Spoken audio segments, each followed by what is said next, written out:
Good evening, everyone, and welcome to IKYA Live, world news from the spiritual perspective, and your premier news program for practical spiritual advice in your everyday life. My name is Andy, and I work as operations manager here at the IKYA Center in Oslo, Norway, where we have a live studio audience and are really happy to have you along with us also on YouTube Live. We hope you've had a lovely Easter week and that spring is green wherever you are, or autumn is beautiful down in the south. And we have I would argue, kind of a disturbing topic tonight. It's a little bit, at least emotionally provoking for a lot of people. And so we chose specifically tonight's topic because what is unfolding around us in the world, it's so easy to get stuck in the political perspective, the emotional perspective, the personal perspective.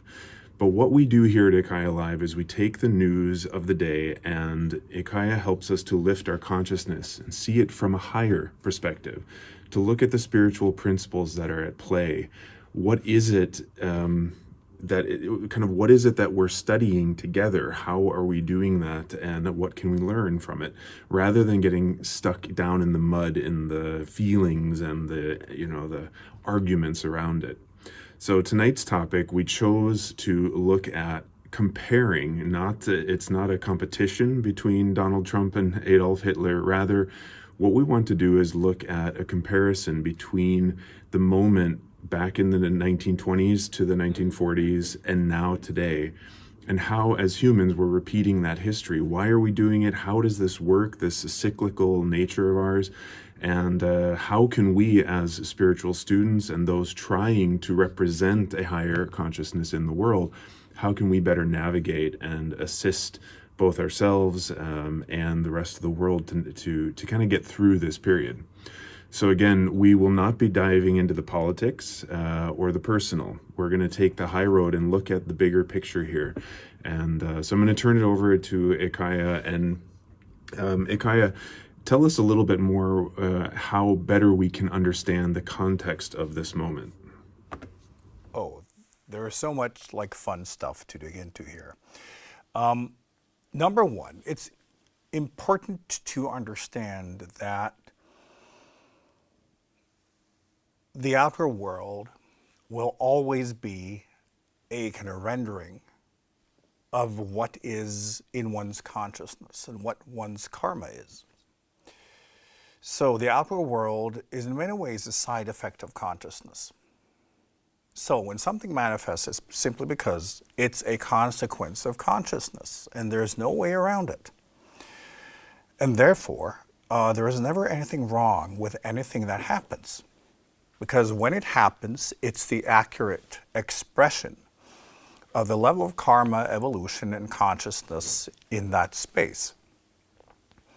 And this planet is a kindergarten. Individuals come here to work on often coarser types of karma due to this life form's ability to live in disconnectedness. So we're able to study ourselves and our karma and be extremely self-centered, which is why this life form is pretty much exploiting and destroying everything, including each other, because humans do naturally not have a sense of connectedness and being part of something greater than themselves, which is ultimately what humans are trying to study. And to do so, we have to experience the full consequence of what's in the human consciousness. But first, when it comes to why do we normally choose dictatorships? Why do we gravitate towards kind of fascism and suppression? Because when you look at human history, that is the default. Democracy is a very brief experiment. When you look at human history, it's all dictatorships. It's all very hierarchical. And it's nothing in human nature that says that we should live in democracy. So democracy is a construct. Dictatorship is the natural order of things.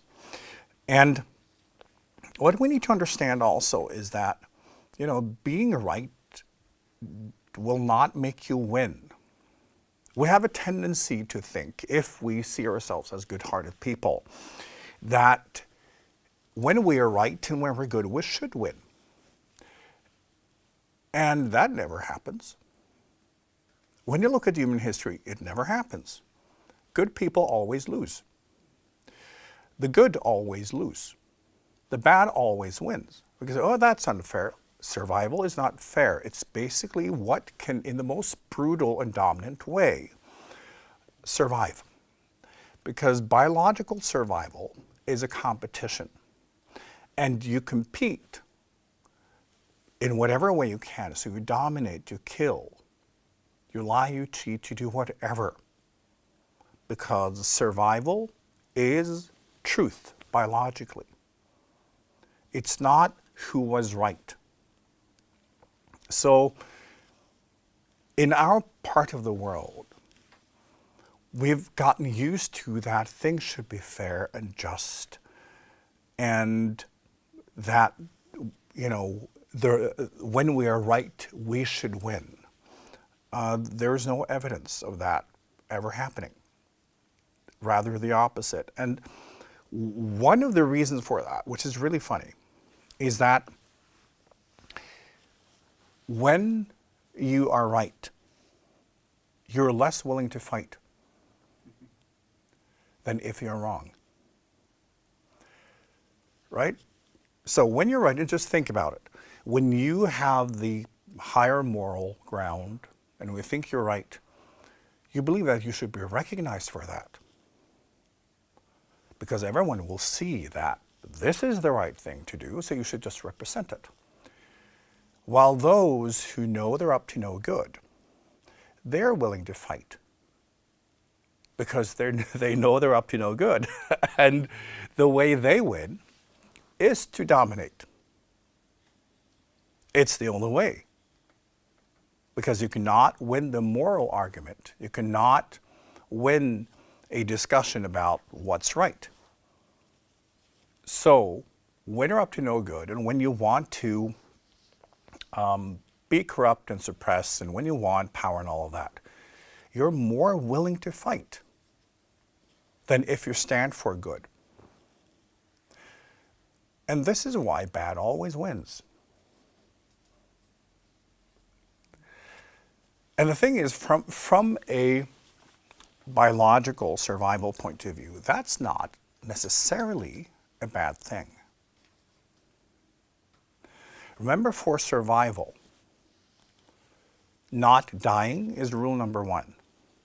And that means killing your enemies, dominating, taking what you need, competing with other life forms.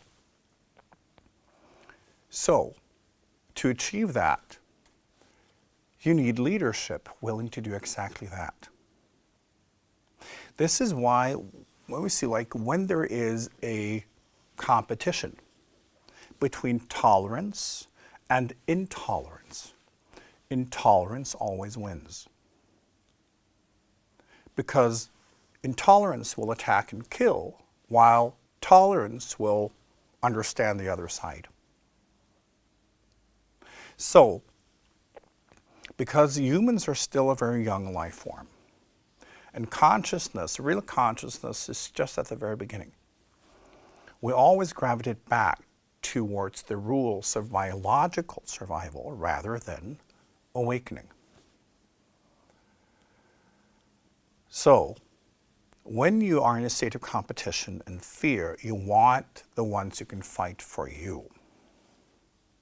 Which means they must display they're willing to use power, they're willing to kill, they're willing to break all the rules for you. So, by letting them attack your enemies, and whatever it is, you will feel comfortable with that because it means they can protect you. So humans are still in this game of biological survival much more than spiritual awakening, which is why we'll always go back to that. Now, there is a cycle. You can just jump right to that so you kind of understand how it works. first off, you remember that our brains, our genes are used to a tribe. We still live in the Stone Ages when it comes to our genetics. We haven't changed much. So, within a tribe, there is agreement. There is culture. We all do the same thing. We all rely on each other, which means we need the same way of thinking. We need the same religion. We need the same approach to life. We need to trust that I do this, you do that, and we're on the same page. We're on the same team. So in our brains, we still have that as a default. So that's what we seek. So when we fight, when we are fighting a different tribe, we get even more aware of who we are because we're not those. And they represent competition, so we should kill them. And we feel very proud of ourselves and feel even more united when we're able to defeat the other tribe. And we see that in countries too, right? Once there is an outer enemy, a country will become united. So, humans have never lived in peace. We have genes and a lot of programs that can make us better and more intelligent when we're struggling for survival, when fighting to find food, when life is generally very, very difficult, and also when we have to fight our enemies. That's when humans are at their best in terms of survival. Because then, when we have goals outside ourselves and when we have to work together to survive, all the other kind of little discussions and internal conflicts will be gone. We're on the same team now, so all the other stuff can wait. We will fight together, right? And that is what we are programmed to do. So, the cycle is as follows. First, you do that. And by fighting and struggling to survive, you gradually define who you are also culturally. We are the people who do this to survive. We don't do that. And to do this, we believe these things.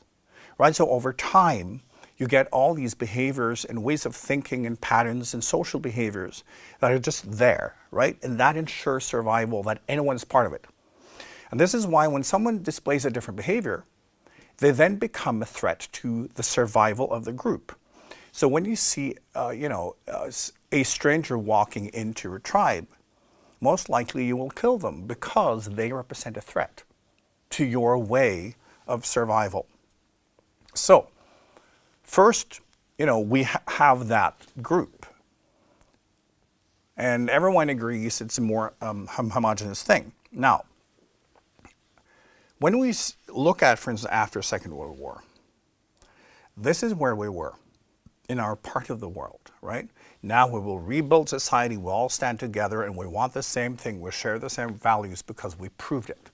We're all fighting on the right side, and let's get to it. So there was like a very high level of trust and a very strong sense of we-ness. The tribal mechanisms in the human mind were at its highest. So, but it's still that fighting and that building and let's do it together. Now, after that's done, and when you have generation where there is kind of peace and prosperity, you don't need to fight for your biological survival. Okay, so when that is taken care of, we have epigenetics then shifting gears. Because at that very point, the rules of survival will change. So, when we're fighting, we want the best genes, and they have already been, in a way, selected by having kind of unified behaviors and unified psychology. But when there is peace, we will start to diversify, because life, to survive, needs as many genetic variations as possible to say, oh, what's the next level here? What is the potential? Right? Because when we're not fighting, then we can start looking at, oh, who am I? What's my uniqueness and what's my expression? Right? So at that point, society will begin to diversify, and we will have much more focus on the individual expressions, and everyone will start feeling themselves, right? What do I need? What do I like? And that is also a part of a life form becoming aware of their genetic potential. Because in that point, that increases chance of survival. So you diversify the gene pool. And you bring forth a lot of different potentials that are not there when you're fighting. So that is completely natural. But when we're fighting, we're all kind of looking at the same direction. When we're building, we're looking at the building, and we don't have these personal conflicts because we're not looking at each other, we're looking at the goal. So when that is done, we start looking at each other, and then instead of having this kind of outer enemy or these great projects, we now begin to notice, well, you are different from me, you like this and I like that. And then over time, we become aware of, oh, well, maybe I'm right because when I want to do this thing and you want to do that, that gets in the way of my wanting this. So then you will have internal conflicts based on diversification, which is then the gene pool starting to experiment and trying to figure out, okay, who's got the better strategy? So the moment we all feel that we have the freedom and we have the liberties, the fight begins. Because from a survival and evolutionary point of view, that's not the point. It's always bringing evolution forward. So the moment we have kind of brought to the surface a lot of different strategies, there is supposed to be conflict to then figure out who's got the better strategy. Who will be the leader? Who will gravitate to the top? So then people will start attacking each other. And that's what we're also seeing now, right? And the rules of society then will be criticism, complaining, because we all represent ourselves and our genes. And we're supposed to believe that I'm right and you are wrong. So the feeling of entitlement, the feeling that I am right and you're wrong, will be amplified in those phases. As you can see, like when people are struggling and fighting and building, there are fewer disagreements because we have to pull together, right? So when you have diversification, people start pulling in different directions. And that's not healthy for survival. So then we have to figure out which direction are we supposed to go in. And then gradually through all these different conflicts, there will be one narrative that takes over. And it will not be the most inclusive one, the most empathetic one.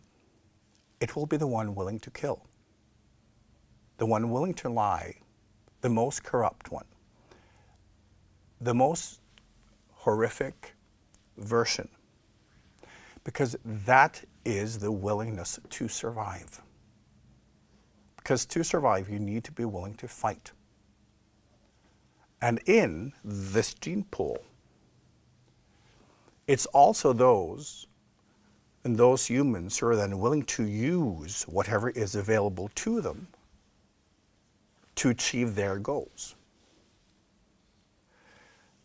So through that, one will then have these internal conflicts or even external ones, right? Because when you want to control people and you want to unify them, you need fear.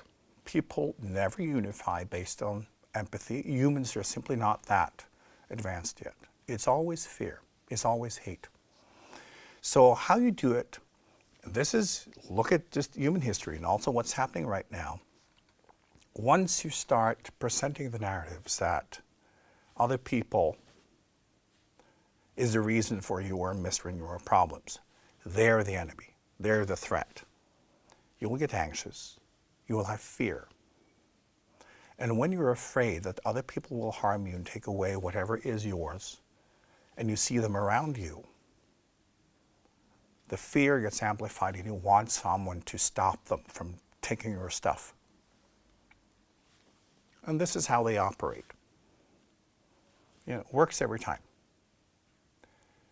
So fear will make people flock around narratives that ultimately will suppress them because they simply want to be protected. And they want the leader who's brutal enough to take care of things. Humans are not more advanced than this. It's biology. So understand that complexity and diversity will always lead to this. Because think of, for a tribe to survive, in our genes, we believe we have to think the same, we have to behave the same, we need the same culture, we need the same beliefs, because otherwise it will not work. So when we're all just seeing ourselves, I'm expressing myself, but at some point your expression will block someone else, and their expression will block you, and then it begins. And we all feel we need to be on the same page. We need to be the same, otherwise the tribe can't survive. And then we need to eradicate those who do not agree with us. So in that phase, first, we become very polarized. Because now it's, it becomes more black and white. When we have more fear and anxiety, the brain goes into what we call the binary state, which is, life or death, black and white, friend, enemy. Because when there is a crisis, we can't really, have multiple choices. We just need to see things, this or that. And so we polarize. And then at some point there will be simply those two choices, and then they fight it out. And then one narrative will win. And then that will have the right to then eradicate and remove and kill everyone not agreeing with whatever narrative they're operating on. And that will make and everyone fall in line. And we feel safe because now the tribe is working, although you're also suppressed. But biologically, we go through these cycles and these movements. And it's completely natural and it's biological. But human psychology is still very biological. So this is kind of inevitable. Mm-hmm. Yes, we have our first question in the live studio audience. Yes, I was wondering if we could harmonize more the individual and the collective consciousness as humans, or do we have to wait for evolution until we reach a certain level of consciousness so that we may be able to do that? Or is it possible for us to live even with disagreements without creating as much conflicts? Right. We're not there yet. And the thing is, what humans have shown is that, because fear will always make us move back, right? It will always limit consciousness. It will lower the consciousness and make us more biological. So, we've seen that when there is more expression, more freedom, we start seeing other people as a threat. It always gets to that point. And when fear hits, we begin to then limit our consciousness. And then we see others as competitors and that they will harm us. And we're not able to not do it. And of course, when people are confused, because complexity will cause more stress and confusion. Stress is important to also trigger a mutation. So stress is an important factor in evolution. But when you have fear, there will always be humans who see, this is my cue. I can totally use this. Because I'm willing to lie and cheat and do whatever, and people will believe it because they're afraid. And at that point, normally you will have that type of people coming in and taking that as a cue, and then consciousness will lower itself. So that is, in a way, the glass ceiling of the collective human. Humans have never been able to go past it. But every time, right, it's like a fly, you know, hitting the window. It's like trying again and again and again. And at some point, humans will be able to pass. But what we're showing at this point is that humans are reacting the same way they always do. Once they hit that glass ceiling and they can't deal with the complexity, they want to simplify through fear, which is, of course, limiting everybody else than themselves. And what we also have seen, for instance, in the United States now, is like how people who just wanted to limit other people are very surprised and outraged that it actually affects them. Because that was not the plan. How could Trump do this to me? I voted for him. You voted for exactly what you are experiencing, but for other people, right? So it's that. So yes, humans at some point will be able to move through this, but humans collectively are obviously not there yet. You know, so this is a cycle that will just go on. And we've seen this in many cultures. Not necessarily this quick, right? Because since this is a spiral, you know, and think of it as a pyramid, it's like each attempt, you know, you're a little closer, a little closer, little closer, so that this cycle from the Second World War and to now is, in historical terms, very short.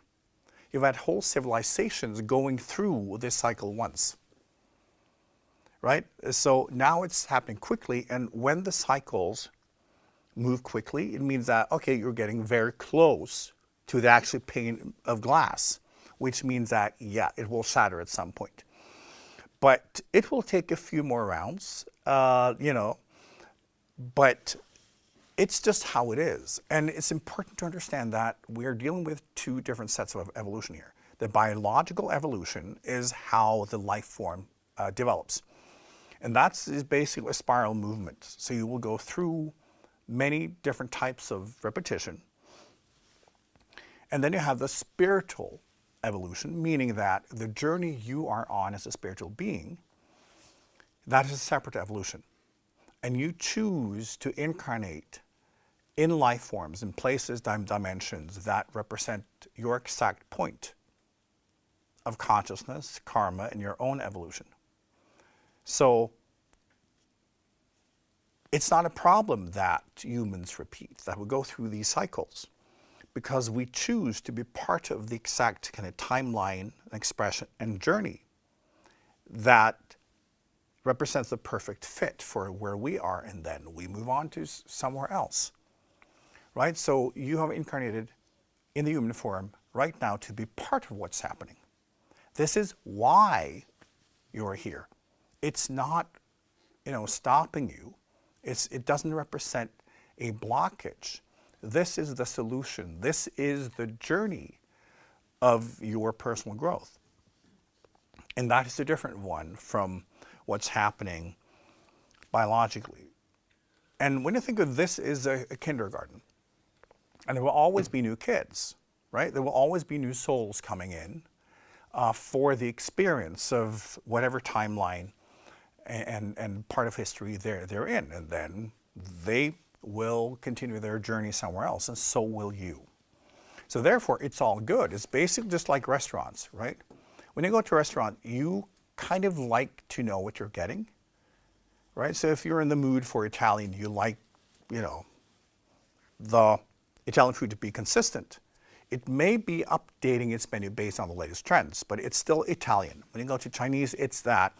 It's the same thing. So this planet is also that, right? It's what it represents. And then the kind of the evolution of biology means that what is offered is slightly different, but it's still exactly what you want. And you can choose to incarnate at the exact kind of point in time that represents where you are in your spiritual journey too. So you know, from that perspective, it's perfect. Mm-hmm. Yes, we have another question in the audience. Hello. I'm seeing cycles within cycles within cycles into our personal smaller cycles, and how I'm growing through personal relationships and different themes of personal relationships, and it's kind of getting closer and closer to something working. It feels like that, at least. So it's like thinking, the thought, acting locally, thinking globally or universally. It's kind of, is that the way that we can work with what's happening in the world? Like how to relate to it? Yes, because there is no difference between what's happening in the world and what's happening in you, right? And we have a tendency to always react to and criticize the outer manifestations that kind of resembles what's going on inside us, that we are in denial of. Because if it was not relevant to us, we would not have a reaction. A reaction is a recognition, right? But it's also learning, as I always say, like when you react, you become the energy of what you are reacting to, right? Which means that spiritually, it's when you figure out, it's like learning how to ride a bike, but once you figure out how to not react to anything, that's when you begin to have the freedom of real choice, because the human life form is a reactive one. A normal human will go through life and only react to things. The whole brain is a machine of reaction. Everything is reaction. And then you become what you react to. Your body chemistry, your brain chemistry will always be what you react to, and that is who you are. So you'll learn about who you are by what you react to. And you have to stop that before what in who you are spiritually can begin to incarnate. Right? So the more you react, the more you are kind of lost in the biological consciousness, and the spiritual one will not have a lot of wiggle room. But it's also, I think with what's going on now, and it's so easy to make up stories that it's wrong or this or that. And what I tell people is, it is quite obvious, but still, when you hate something, you can say, I hate fascism, I hate what's going on. Well, you are filling yourself with hate. That's what you're doing. And you're using something that's happening, and then, independently of that, you're filling yourself with hate. And you somehow think that that will change things. That will have an impact on whatever you think you're hating. It's not very intelligent. It's not very smart. So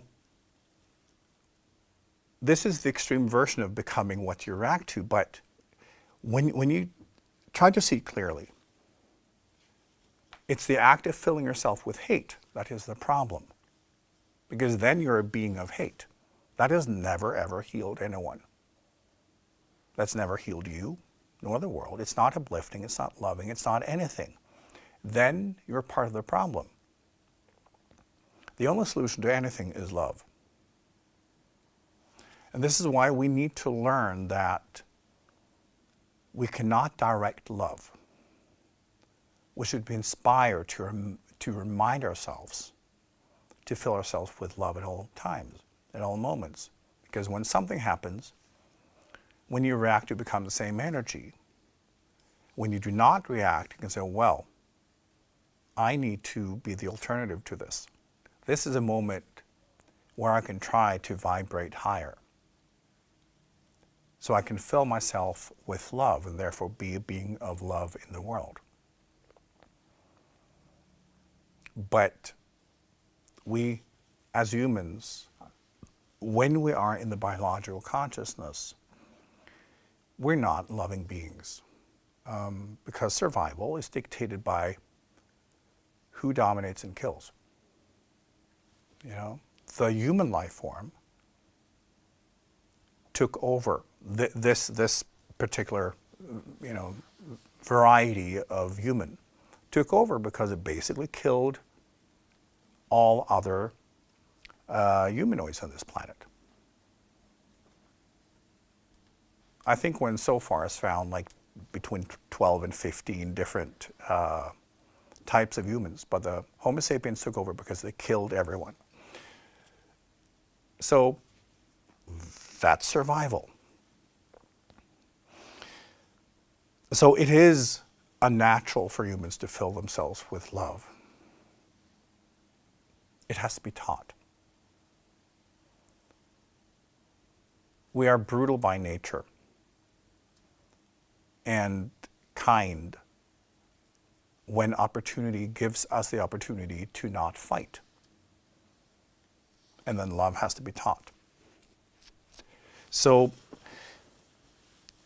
that's why we gravitate towards this type of governance.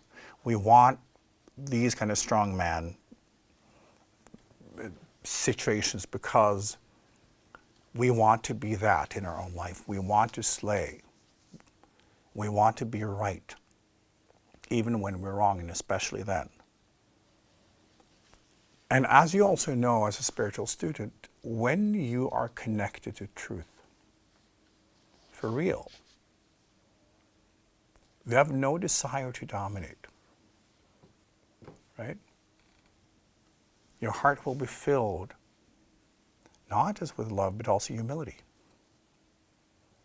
And you will understand that everyone will have to go through whatever they have to go through. And you embrace that, you encourage that, you nurture all of it. And you have absolutely no desire to dominate or to kill. But it means that from that moment, you're out of the survival game. When you look at religions, human religions, and religious morals,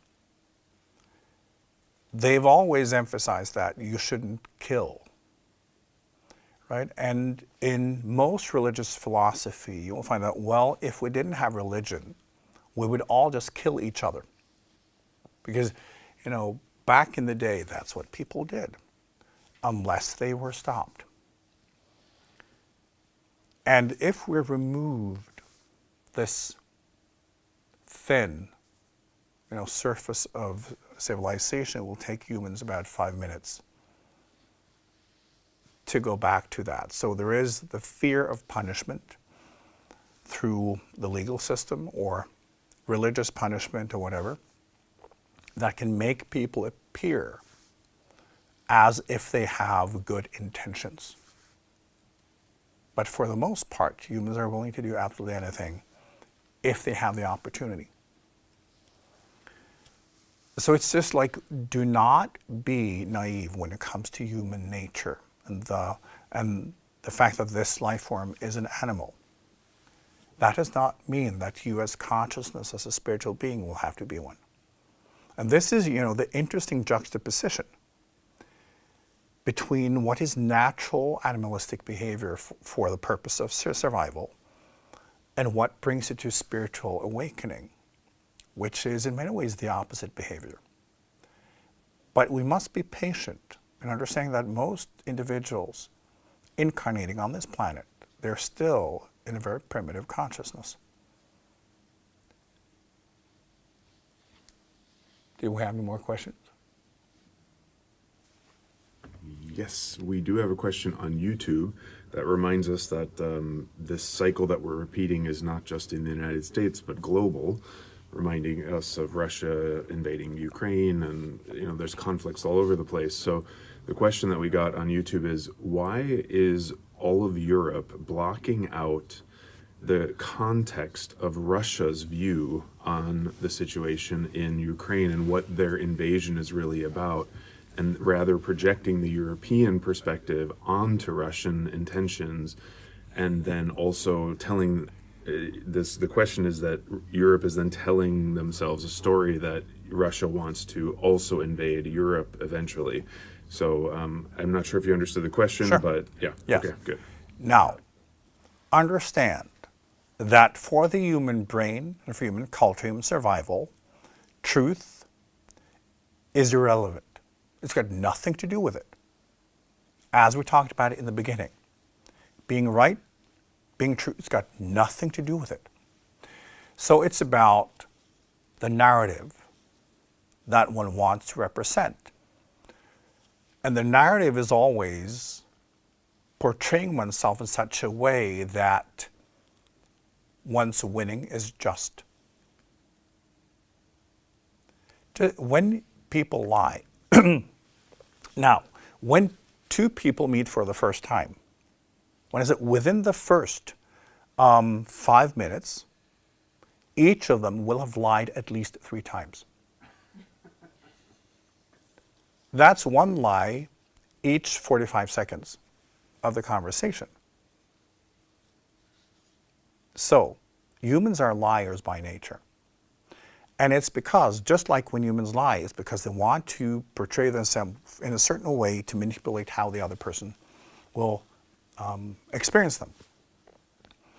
And it's always hierarchical. It's like placing oneself on a higher self, a lower self, or this or that.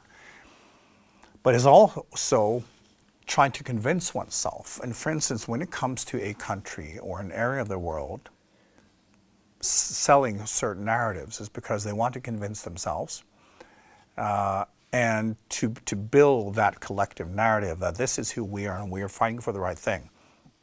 Fighting for survival was always the right thing biologically. And reality and truth has nothing to do with it whatsoever. And everybody's lying all the time because that is what humans do. This is why we say, oh, all politicians are liars. Sure, they are human. And humans lie all the time. Even you, right? You're lying to yourself. And you may also lie to people around you. It's very difficult for humans to stop lying.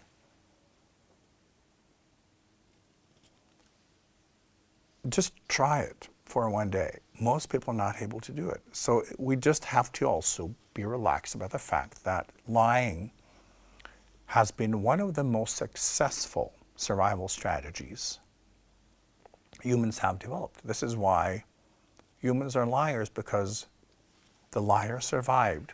The honest people, they died. It's just how it is.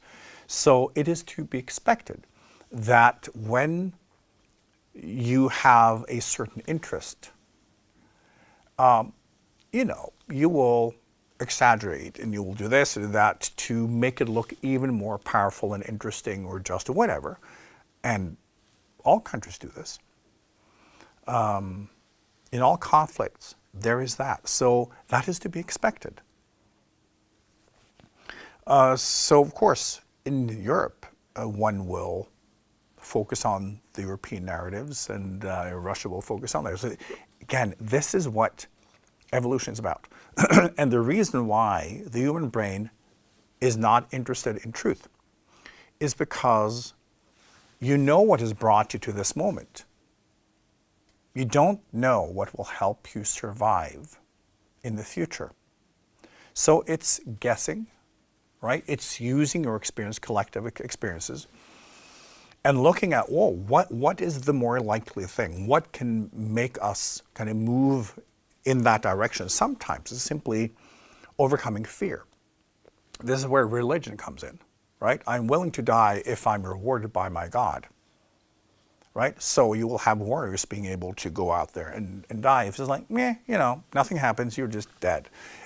They would not be as enthusiastic about fighting to death, right? So it's that. So manipulating one's own group and tribe and say, well, we are superior and we have the right beliefs, whatever it is, it helps. So this will always go on. Humans will have to become a much more mature life form before this stops. So again, when it comes to what we relate to, it's like what sounds more convincing and more compelling. It's not what is fact-based and what is true. It's just, what can trigger us into believing.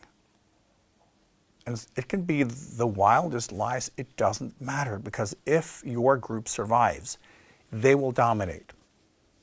And this is also, again, we want to be in a tribe even when it's big.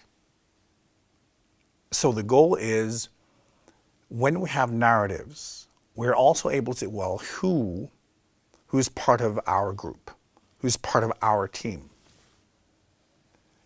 Right? This was part of the kind of early religious practices of humans. As I say, like in a tribe, you will have your own culture, your own beliefs, your own gods. It builds a group psychology, so it's the same thing. So often today, you can see that politically, one can have the wildest lies, and people say, yay, they know they are lies, but they want to be part of it. And knowing that they, through those lies, can make the other side scared, they're all for it. So it's a natural part of the human survival strategies. And remember that we in the West, we've had this very short period of democracy and prosperity. And that has also been maintained by controlling the rest of the world. Because then the narrative the West created about the West being the good, and then, of course, suppressing and killing everybody else, we didn't talk so much about that part, right? But now the rest of the world has grown up, or, is in the process of growing up. So it doesn't work anymore. So there will be more conflicts, and it's healthy, because one has to now figure out what narratives are now more suited to define the human journey. Again, because we don't know what can help us survive, it's just like, who do you trust? What you're drawn to? And it's got nothing to do with truth whatsoever. This is also in these phases of history.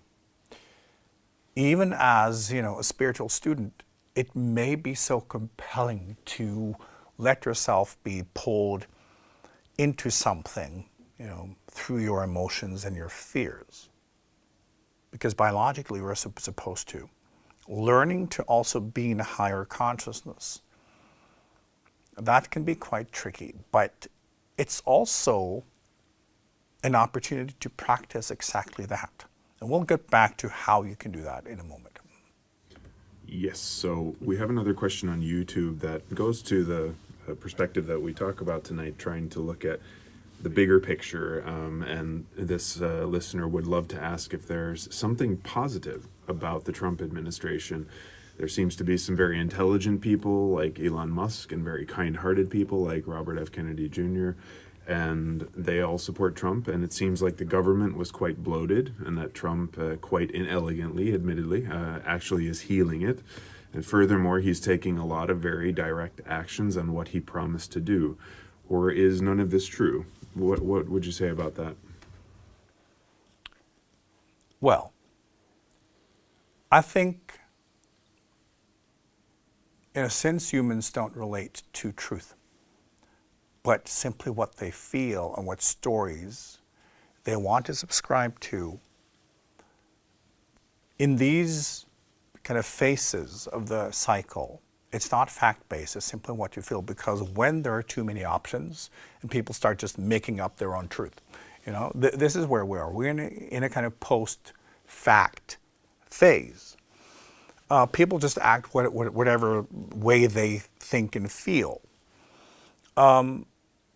And of course, like, Trump is interesting in the way that he is the person gravitating to the top, because he represents the collective consciousness. He represents this kind of part of the cycle. So it's not him. It's where we are in the cycle and what then happens in the collective consciousness. Right? And there is nothing good or bad about it. It's just how it is. It's just like summer is part of the year, so is fall, so is winter. You can't say, well, that is wrong. Is there anything good to say? But it's just a fact. All these cycles. And when you go to Indian traditions, right, they have been quite good at, naming different cycles, and also longer cycles of several 100,000 years, and just like look at everything like that. You can also see it in astrology and just relating to cycles of repetition, and that they're absolutely necessary. So there is nothing right or wrong. It's simply that this is how things are done. And when you look at, for instance, the comparison with Hitler is interesting, and also with Mussolini. How they do things is closer to Mussolini. So the kind of playbook is Mussolini's playbook. But Trump is behaving much more like Hitler when it comes to picking his people. Because Hitler also had, he had a knack for people with different ways of thinking to shake things up. And that is healthy in certain ways. But it's basically just understanding that there will be different types of authority, different types of people gravitating to the top because they're all elected. Right? When someone gravitates to the top, it's by collective consciousness, finding the embodiment that kind of represents them and what's going on karmically. So it's not like this wouldn't happen if Trump was not there. It would still be the same thing. One will simply have to find someone else to fill that part. And this is also when we zoom out, we can see that these cycles are completely natural and the same things go on. Now, when you look at the kind of brutality and the lies and the corruption, like all of that, I say, sure, that is a natural part of it because you are supposed to go from complexity and diversity and narrow it down so that everyone's on the same page, because the one who wins get to kill everybody else.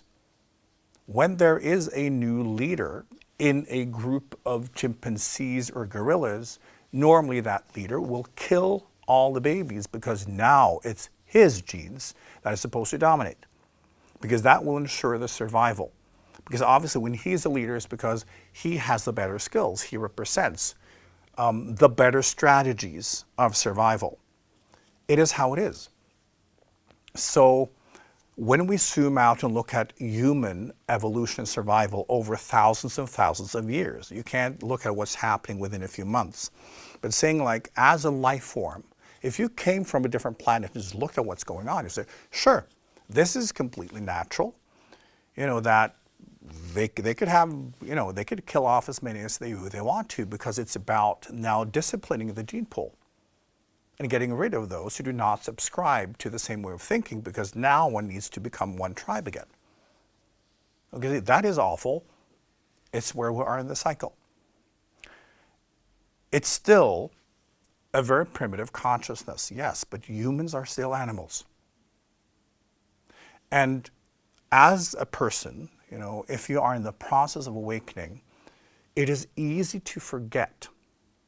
Because often, I talk with people about this all the time, that they're so surprised when they interact with kind of normal people in the normal world. It's like, they're so primitive. They're so brutal, and they're like, yes, they are. Because it's easy to think that what you have developed in yourself that's how everyone is. Having compassion and empathy and love and understanding, and be able to zoom out and to not react and love everything, it's not normal. And especially, again, in times of fear, people will come even more willing to use their animalistic sides. So this is just how things play out. From a purely survival point of view, disciplining the gene pool after having, in a way, decided what will be the path forward means that, like, all the other directions are now canceled. And all of those representing those alternative pathways will now be killed. This has been the rule throughout human evolution. And hopefully we're trying as a society, as a civilization, to get past that point. Because yes, it is quite primitive. And we should be able to figure out a pathway for humans to get past this and to live together and to love diversity and all of that. Humans will get there. As I said, the shorter the cycles are, the closer you get to a breakthrough. So we're getting close, but we're not quite there. And so yes, Trump is an excellent embodiment of this phase of the cycle, right? He's absolutely stunningly perfect for it. And he's attracting people who can then be part of that narrative. And it is a little crazy to observe, but understand that there is no way around it. There's nothing wrong with it. There's nothing good about it. It's just a fact. This is what comes after complexity and diversification, because the humans can't handle it yet. So they need to lower their own consciousness and be disciplined to become more primitive. And then we build from there. It's the consolidation of power. It's like pruning the bush, right? Once you have a plant or a bush and it's like growing in all directions, well, that's not necessarily healthy. You trim it down, right? And this is what these type of people do. They trim everything down because now, reality is canceled. Science is not, knowledge is one of those areas where let's limit that so people can agree upon the same things. And they should rather turn to belief than facts. This is what humans have always done. Facts has never been a thing that's new. Remember that human sciences are just a few hundred years old. So, our old genes are much more powerful than that. All right, we've got a really nicely related question here. So I think a lot of people, including spiritual people who listen to tonight's talk, will think to themselves that they are not aggressive or dominant, because most people do not actively go out and kill or go to those kinds of extremes. Also, so-called light workers in the spiritual community and other New Age spiritual people don't believe they carry these traits, in fact, and separate themselves from what's happening right now in the world around us. So, how can a more awake or spiritual person recognize these patterns in themselves based on their biology and genetics? And then I would add, and how can they more productively engage it instead of denying it? Yes. Now, this is delusional, right? Because it's circumstantial.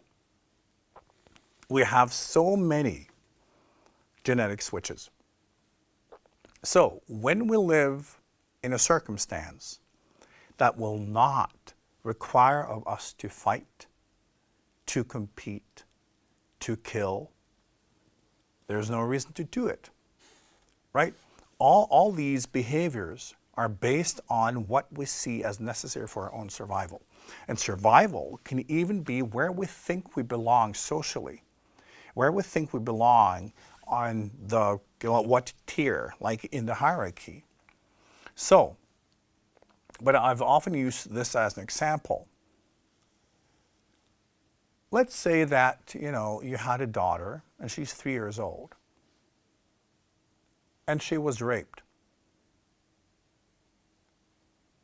while you were forced to watch. How many seconds would it take you to turn you into a killer? It's that. It's circumstance. So when you haven't experienced anything that triggers your sense of survival, like life and death, it's very easy to be compassionate. It's very easy to talk about, even like rape, yeah, that's because it's one's karma, right? Because that's also true. But once it's happening to you and your own survival is threatened, your genes will take over. Just think also, it's not just, the most common way people can experience this is fear. When something happens and you get scared for real, you're not in control of it, right? You will be in control of it if you're practiced enough. So, you have, for instance, people in the military working in intelligence. that are absolutely fearless because their fears have been triggered so many times that they've learned to control it. But I've seen so many people in spiritual practices like cave under the slightest survival challenge because they have no practice. They have practice sitting on their pillow and meditating and thinking good thoughts. That is not a survival skill, by the way.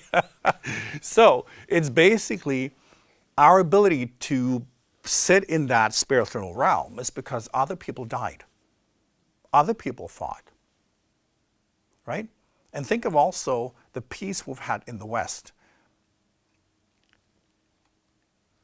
The intelligence services, they are at war. Military, there's always things going on. Right? So it's because of other people's willingness to fight. So you have to kind of outsource your own survival, meaning that we can decadently sit and just love everything because we're not challenged. Right? And then it's just delusional. So yes, I think in modern spirituality, we meet a lot of people who've been pampered. They're spoiled. And in their real survival situation, they would cave. I've seen this also, for instance, with people in spiritual communities, right? What is survival there? Might be who's the more spiritual, right? And you've seen people turn into complete and utter bitches. Backstabbing, gossiping bitches because they don't get to be the most advanced, it's that. It's just circumstantial. Part of the human journey is to have an ego, is to have all of these different triggers. And yes, I think we need to embrace it and be honest. I've always said, we need to embrace the ape. We have to embrace the human life form because what religions have taught humans for the most part is that no, being human is wrong, right? It's sinful. So all of that, no, So if you just behave like a natural human, you will be punished because that's also a way to trigger fear. And then you want to repent so you can be controlled. It's that whole thing. So to be spiritually free, we have to stop pretending to be something we're not. You incarnated into this life form because you wanted to.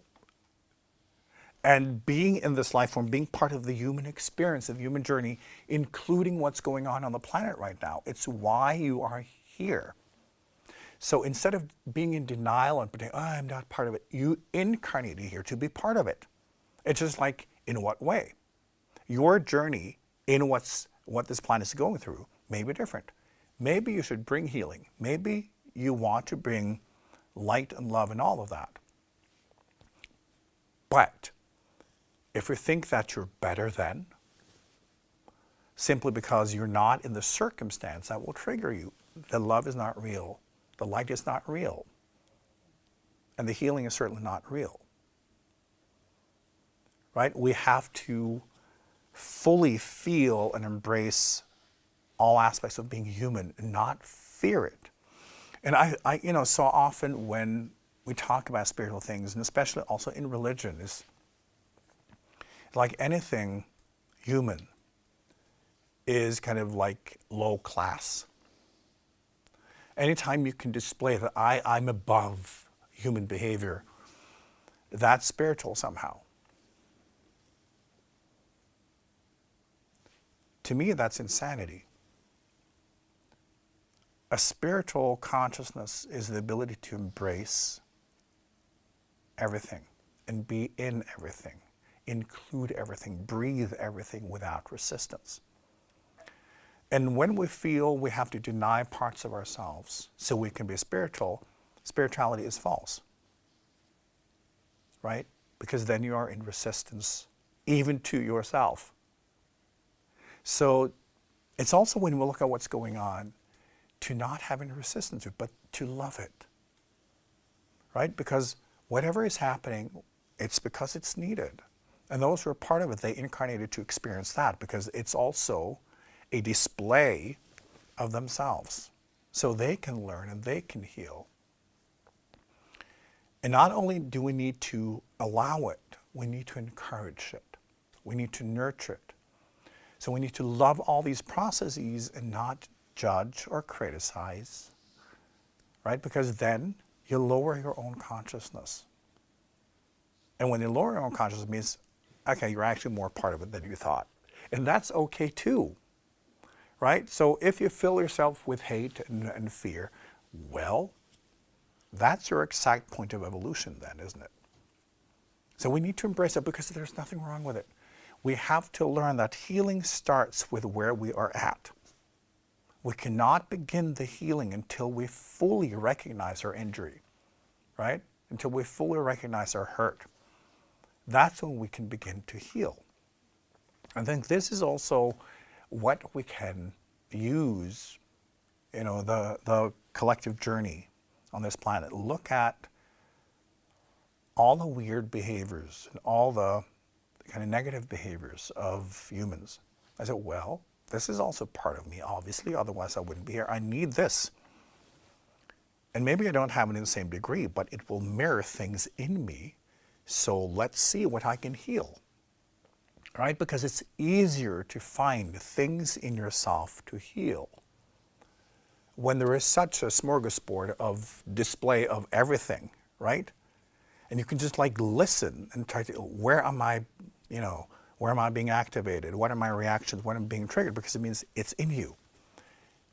And then you can remind yourself, oh, I'm here to heal, not to react. So my reaction may be what helps me find what in me I need to heal. So I may become a true vehicle for light, a true vehicle for love and healing. But then I need to heal myself first. And now I'm in this wonderful mirror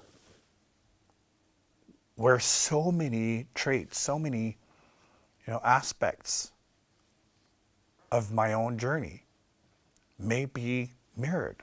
I should utilize that, not be lost in reaction, because reaction is denial, right? So this is how we can work with it. And it can be such a beautiful journey. But then we also need to allow everyone else to go through the same. So when you see people in the world, they are so triggered and they are so aggressive, well, that's where they are. You can't stop it from happening. Because to heal, first we need the blockage to surface, and it surfaces often through our reactions and then the injury that we cause to ourselves and others. And then that will play out, and then at some point we're ready to begin the healing. So it's excellent, it's wonderful. And as someone on a spiritual path, you can use this in your own journey and just look for, where does this hit me, right? What belief system? Because it may be old stuff. Remember, these cycles are going again and again, and not just in this life form. So you may have old memories, old wounds from way back that will resonate. This is also the beauty of repetition. It's not the same, but still it's the same, right? So whatever you have unresolved in the past, and remember, these cycles now on this planet, in this culture, is so short that you may able to play through whole cycles in a very short time and then restore and heal and balance.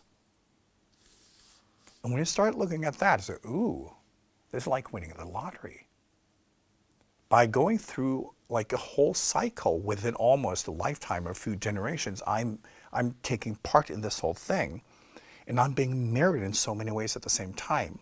My job is to heal, to let go, to become better, right? So this is what we all can do. Mm-hmm.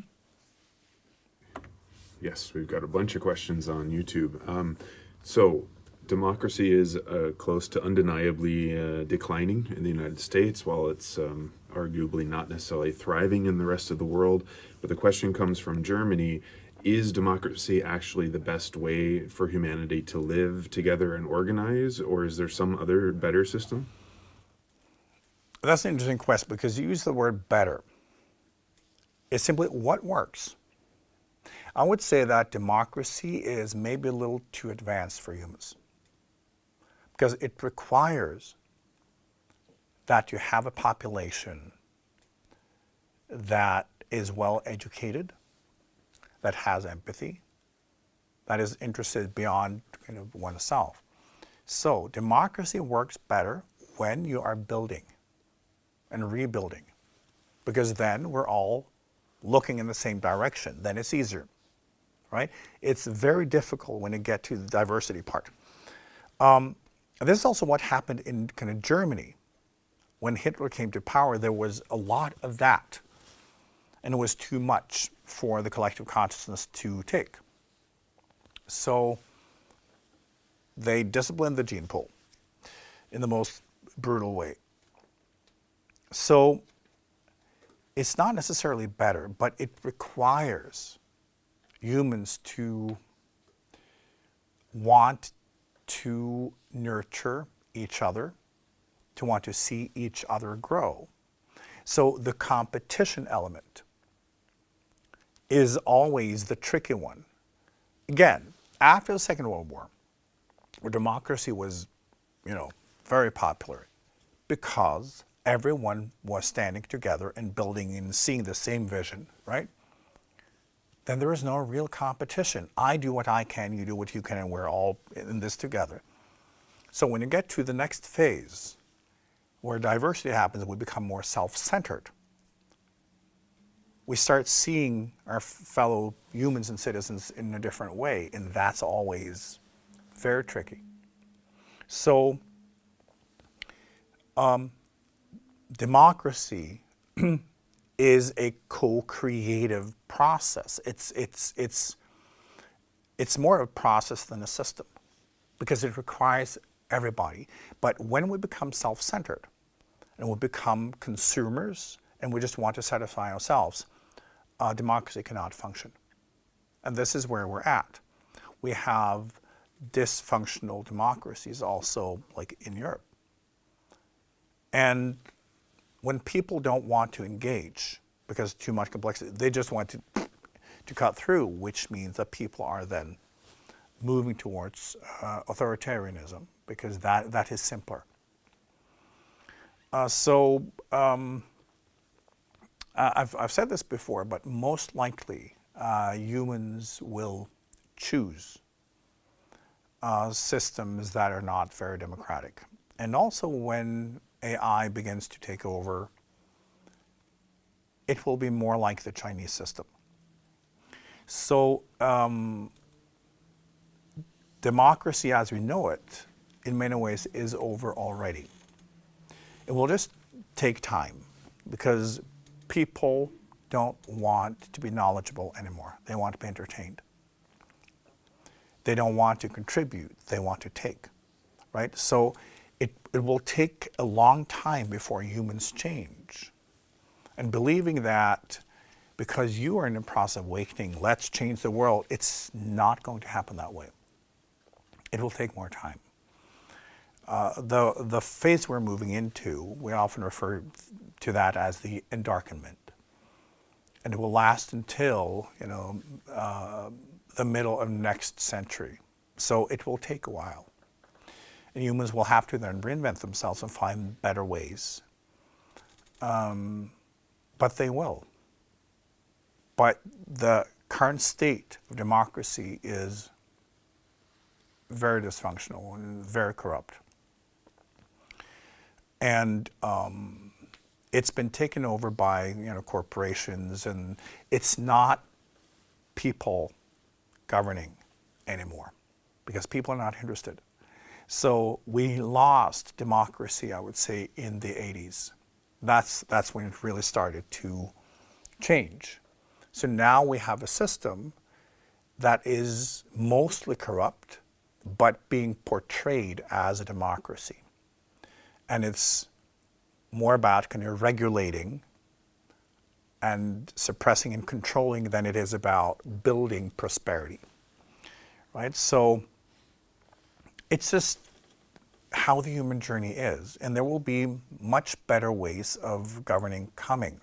Remember that humans, being civilized creatures, are still very young. Where humans are 10,000 years from now, they will have ways of being together that humans cannot even begin to imagine. So it will always get better. But sometimes the changes will be rough. And there will be horrible things happening, because whenever humans are afraid, they become the very worst version of themselves. And then they move through it. So when you look at human history, it keeps getting better. But how it gets better is often through the worst choices. All right, we'll take one from YouTube, and then we've got one in the audience.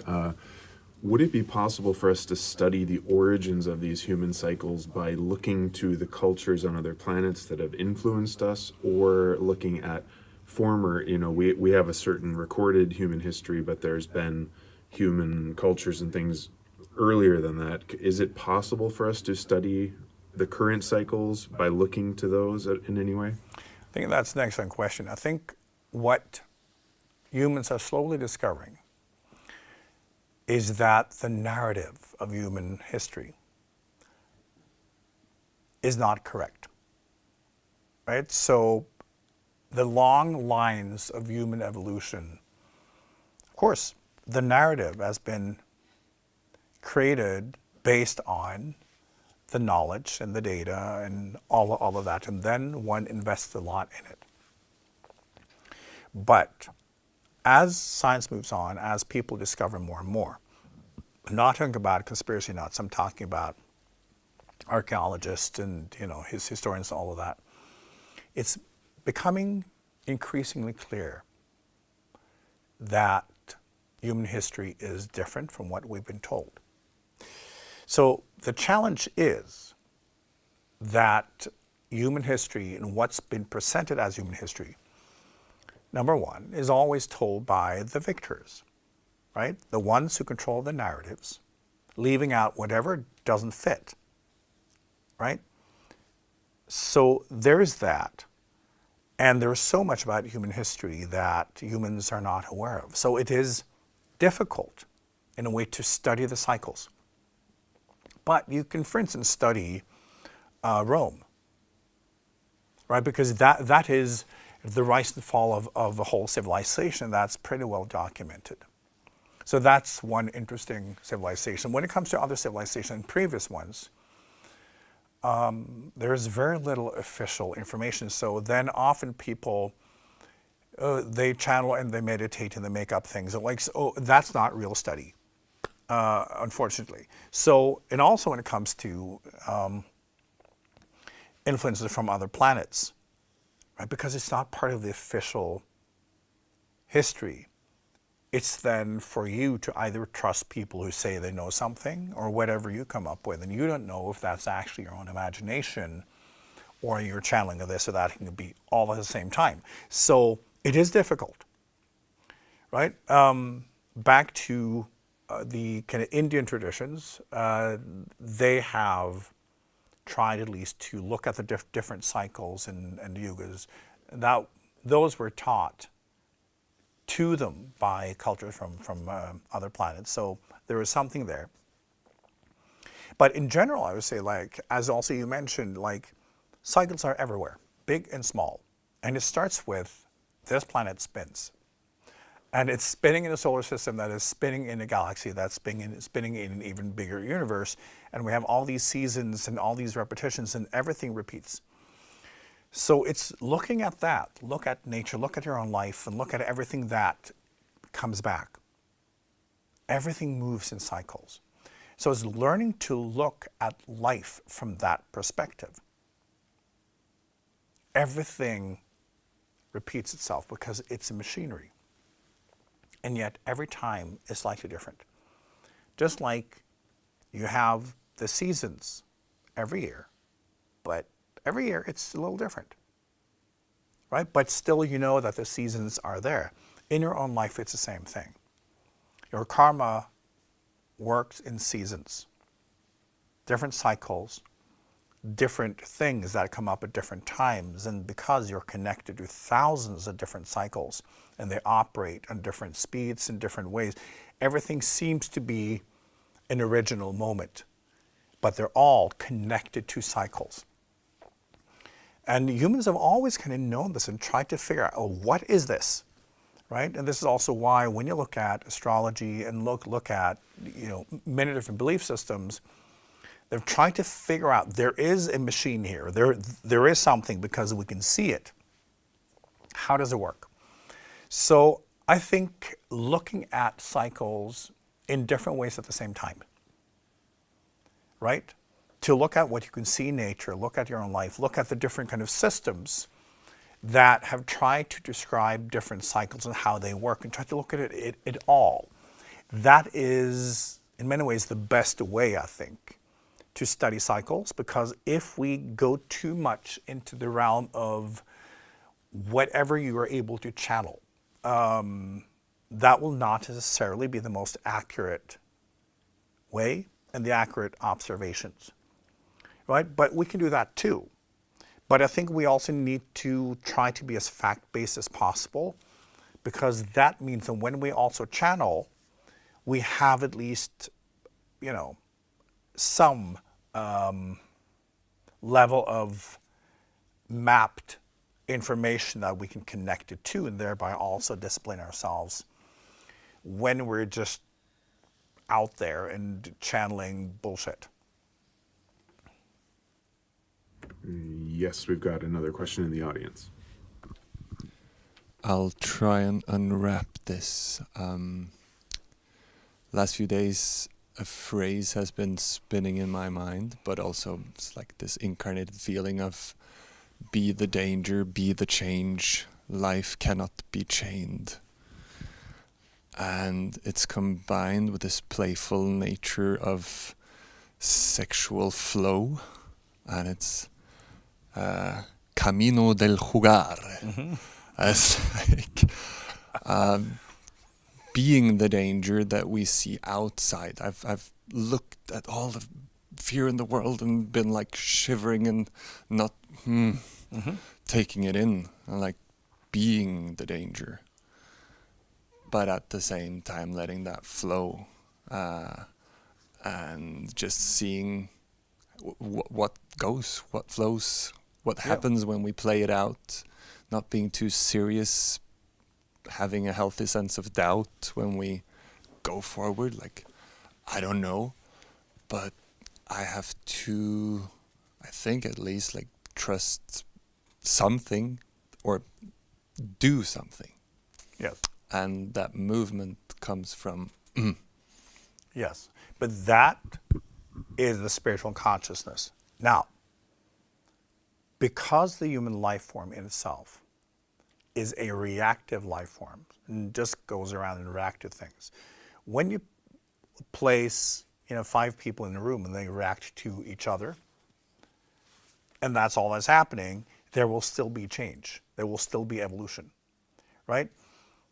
But any reaction is also a reaction to change. It's that I have a certain understanding and this is not it, so that's wrong. So reaction is the first impulse where I recognize this is different. When something is in harmony with what we believe and our current experience in genetics, we will not have reaction. That's how we feel harmony. There is nothing new here. This is also why we like going back to the same places. When people, for instance, go, if they have a cabin and go to the same place, they like that repetition, because then we don't have reaction. So reaction is the first impulse also of biological evolution. So, and it also means that we are drawn to repetition. It's the conflict between I just want to repeat indefinitely what I already know and what I already want, because that is how I survive, and then I react because there is something disturbing it. So, this is basically what humans do. So when we begin to wake up, when often what we refer to as the vertical flow, which is more of the spiritual one, and we refer to the horizontal as the biological one, then we may become creative, right? Because true creativity and true sexual flow is not repetition, right? It's creating, it's bringing something into the world that does not already exist. So it's when we allow for the spiritual flow to come through, we may choose for the first time. Because humans believe that they're choosing when they are reacting. True choice is happening independently of reaction and triggering.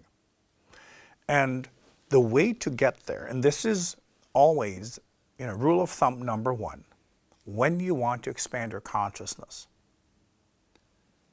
it's a practice of observation. It may sound very boring because there's nothing magical about it. To observe.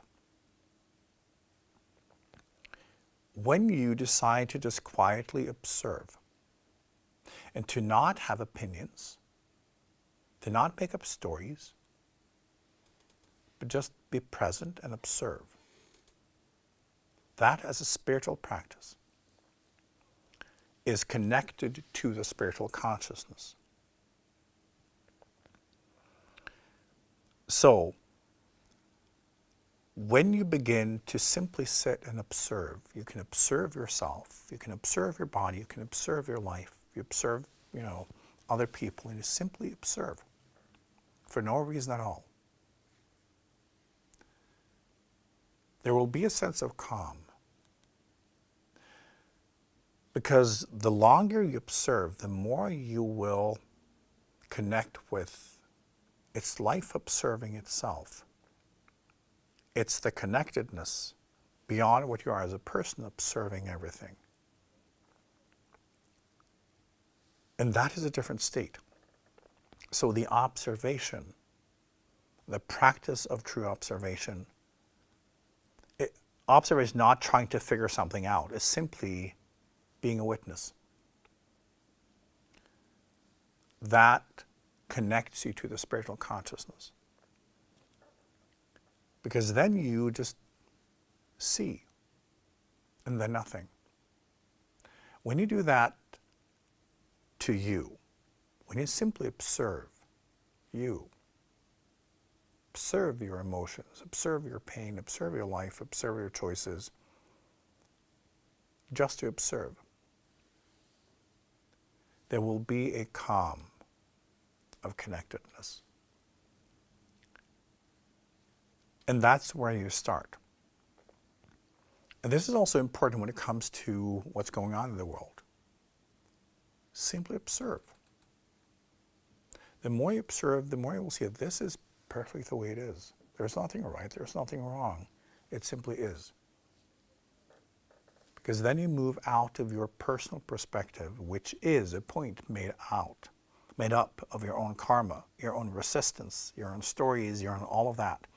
Which means that your own survival stories will play into how you kind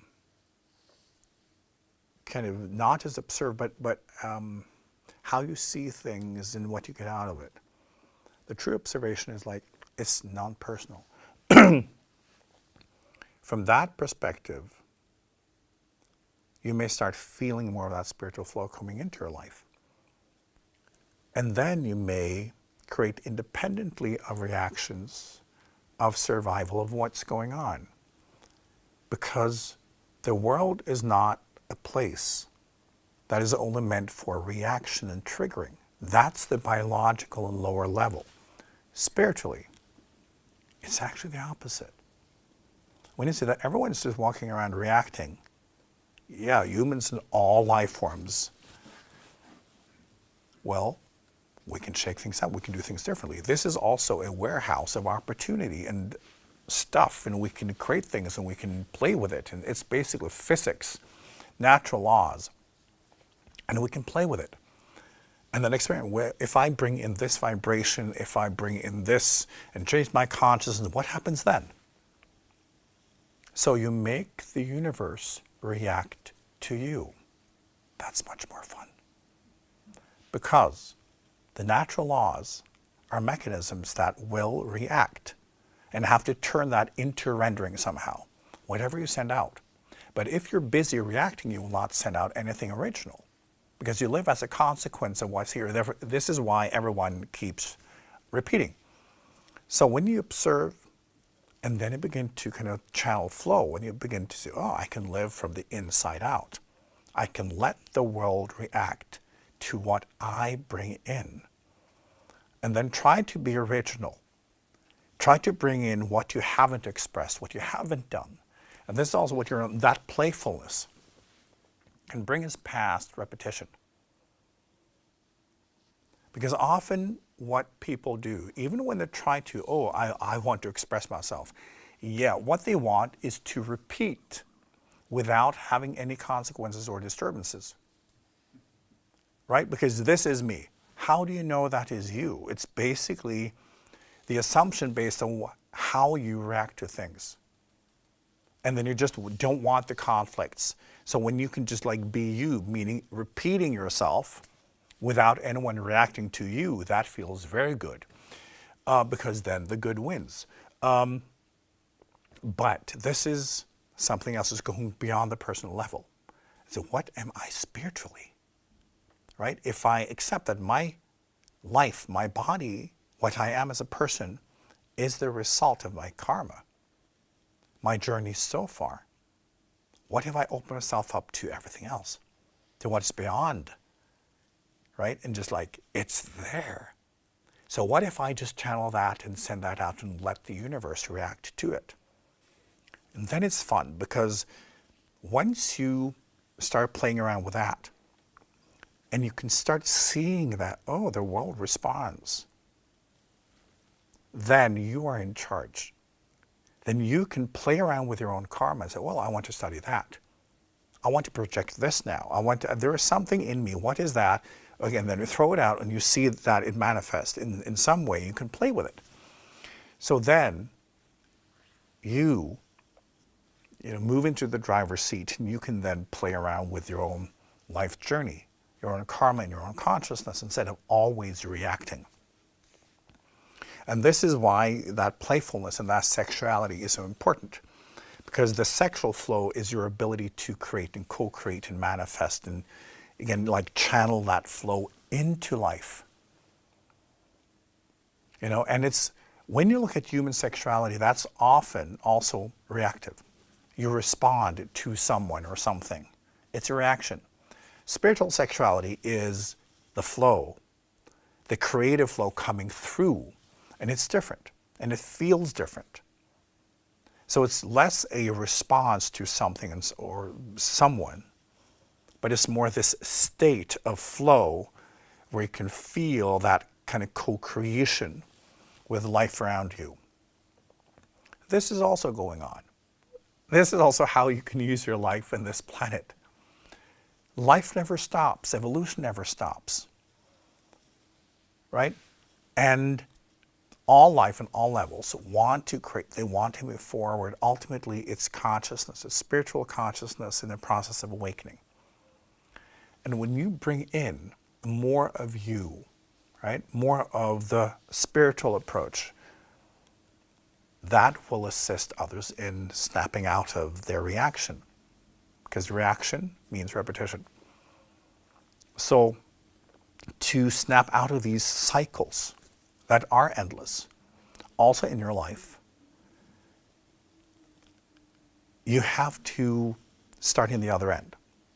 You can say, okay, my human is a reactive life form because that is how it operates. As a spiritual being, I'm not. I can choose what I react to. I can choose what I let myself be triggered by. I can be in this active dialogue with everything and play with it. And then the human spectrum can be a part of it. But it's not dictating who I am, where I am, or what I'm doing here. This planet has never been more fun ever than right now. It's such a bubbly place because there are so many spiritual potentials. There's so much learning. There's so much accelerated evolution going on. There's so much being channeled in, because what's going on, of course, as I say, because these cycles are getting shorter, it means that, okay, we're close to a shift.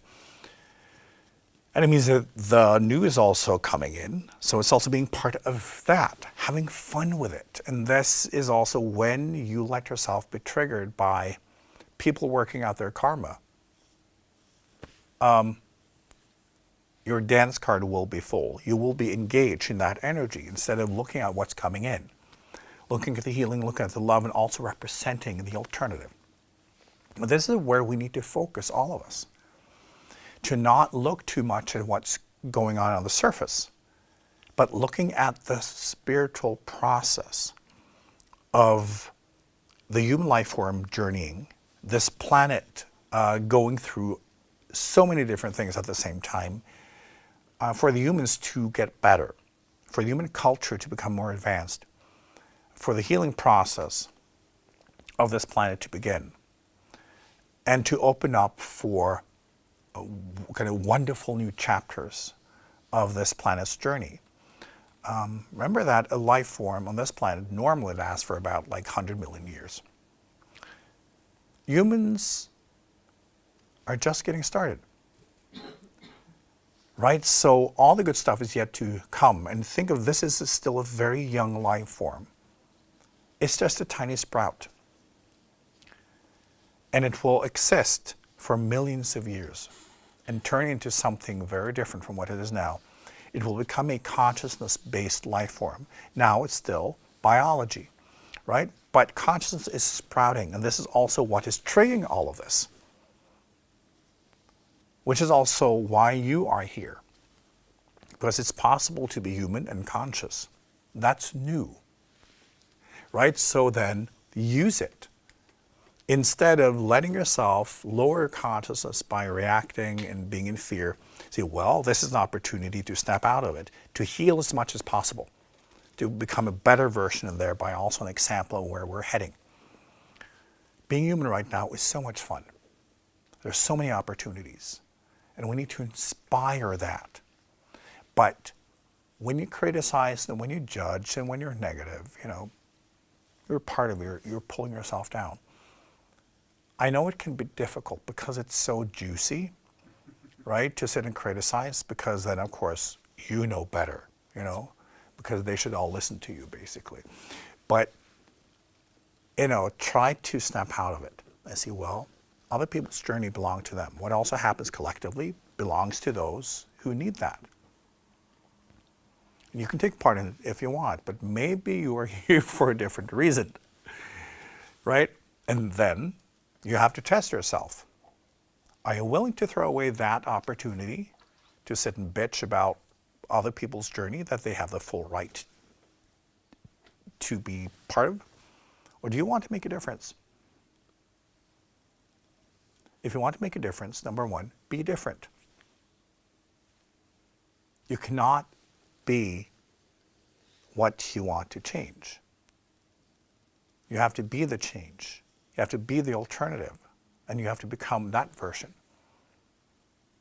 That humans go around and react to everything does not mean that you have to. You can be a better human. You can be a more advanced human. You can represent the healing and the love that is needed on this planet. But then you have to make yourself more aware. When I look at the whole modern kind of spiritual field, it's such a disappointment. Of course, I'm not surprised by it, but it's still, when you look at the state of how modern spirituality is operating in the field of what's happening on the planet right now,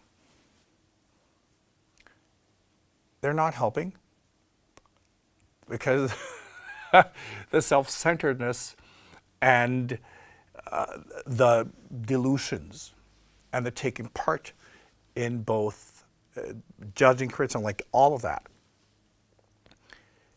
It also shows that the spiritual practices are not real.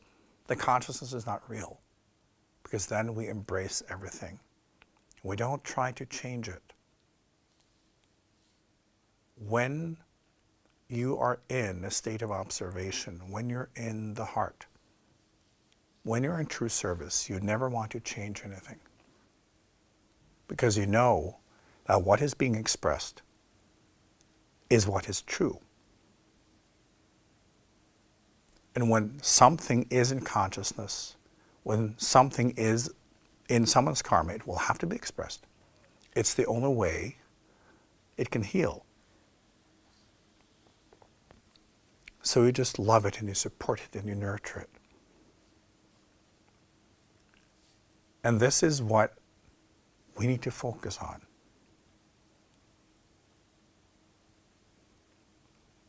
Your only response to anything should be love and compassion, patience, and enthusiasm. Because when something happens, it's because it's necessary and there's no alternative. Right? So learning to be in that state, that is how you can also be part of lifting. Believing that we are better because we're not in a circumstance where we're challenged the same way, right? That's just arrogant. You may not know how you would behave if you were pushed enough, if you were challenged enough.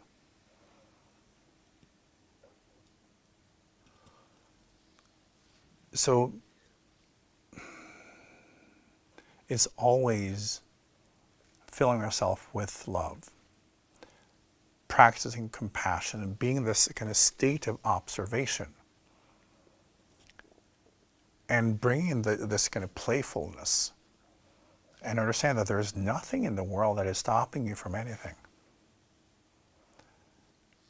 And there's so many people on the planet who are, because of everything that's happening, they are feeling that this can't be it. You know, when a lot of things are going on, when people are on the brink of awakening, they're beginning to sense that this is not it. There's something going on. They can start feeling that there are patterns, there are things, and they're just looking for the meeting. They're looking for the connection, talking with someone who can kind of make them understand what's going on. And that's where you come in. But then you have to represent it, and you have to be trustworthy. And we're only trustworthy when we live it. It always starts and ends with our own practices, our own honesty, and that we kind of live up to our own spiritual expectations. And when we're not, we don't fake it, we don't lie, we can share that too, right? Representing someone who can embrace the whole journey, the human, the spiritual one, the intergalactic one, like all of it, and just be down to earth. You know, people need that now. They don't need more of the bullshit. So do not take part in the conspiracy theories. It's just, it's not helping. It's part of the same game as we've been talking about. Represent that higher consciousness. Represent the observation. You know, because when you begin to practice being an observer, through that you will figure out how to be with people and support them and talk with them and allow for them to be on their journey without trying to change them. It's not even difficult. Do we have any more questions? Yes, we've still got a bunch of questions here.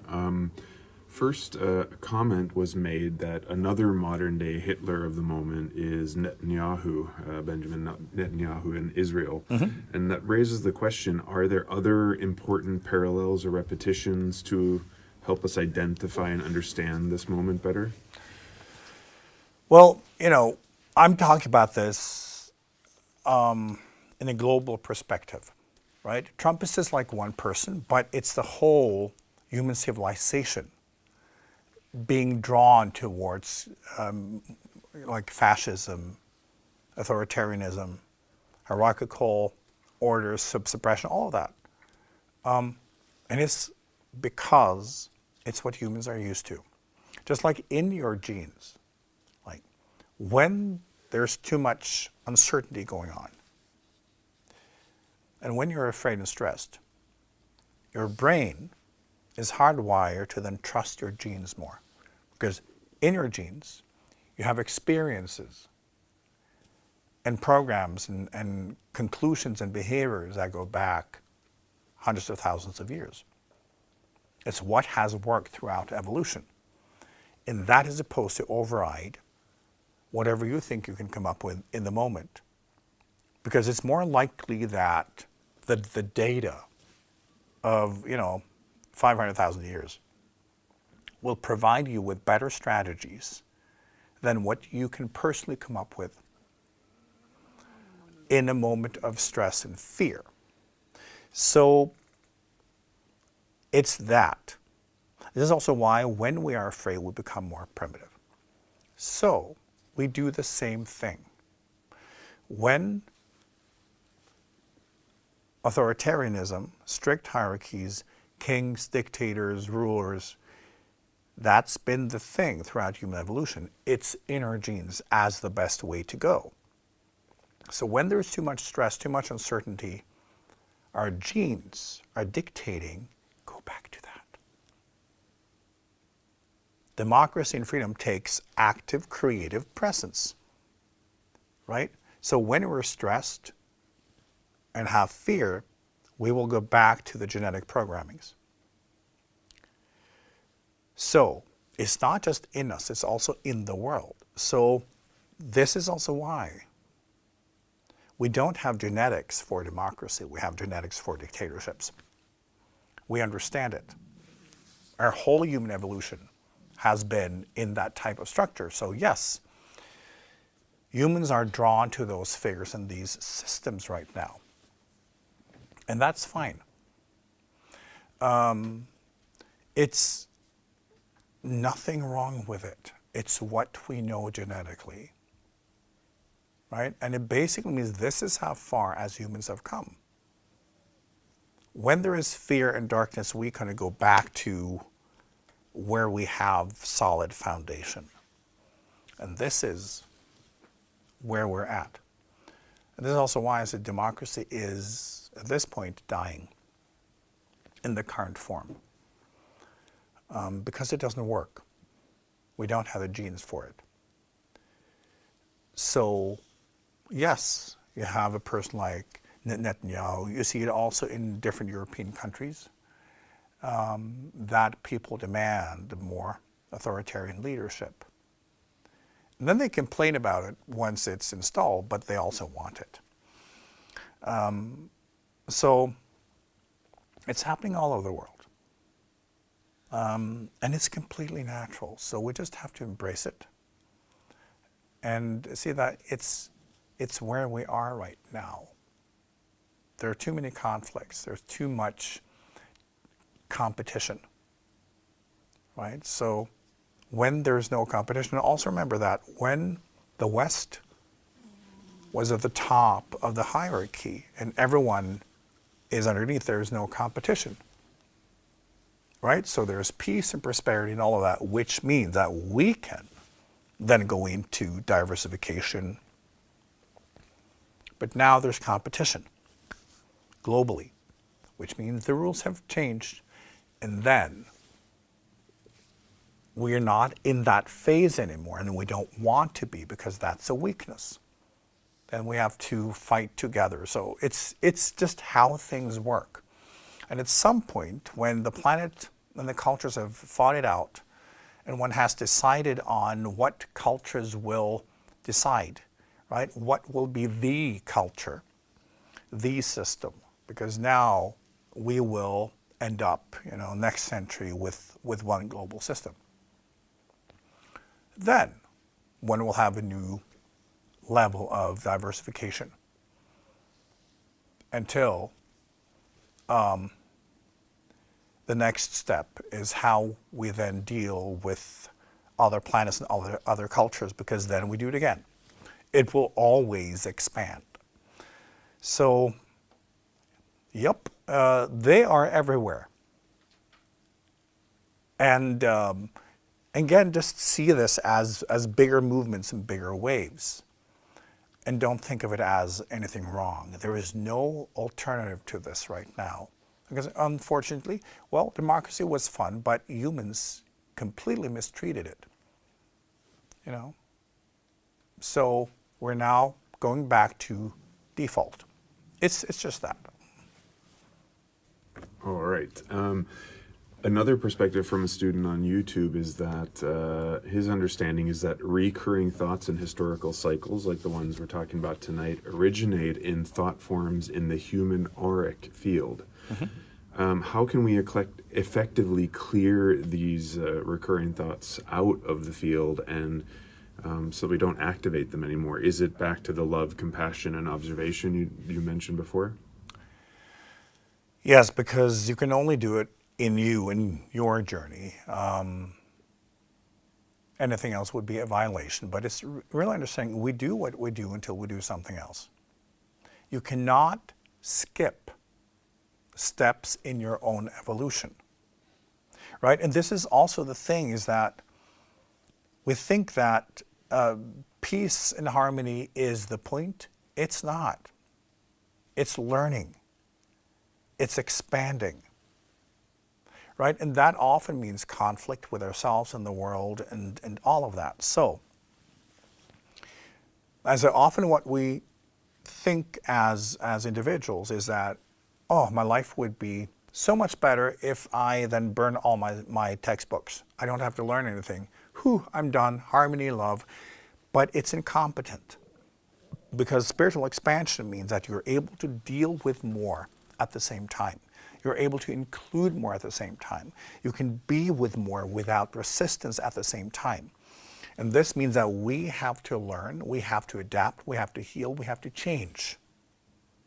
So, what we have not yet been able to adapt, we will have to repeat. Right?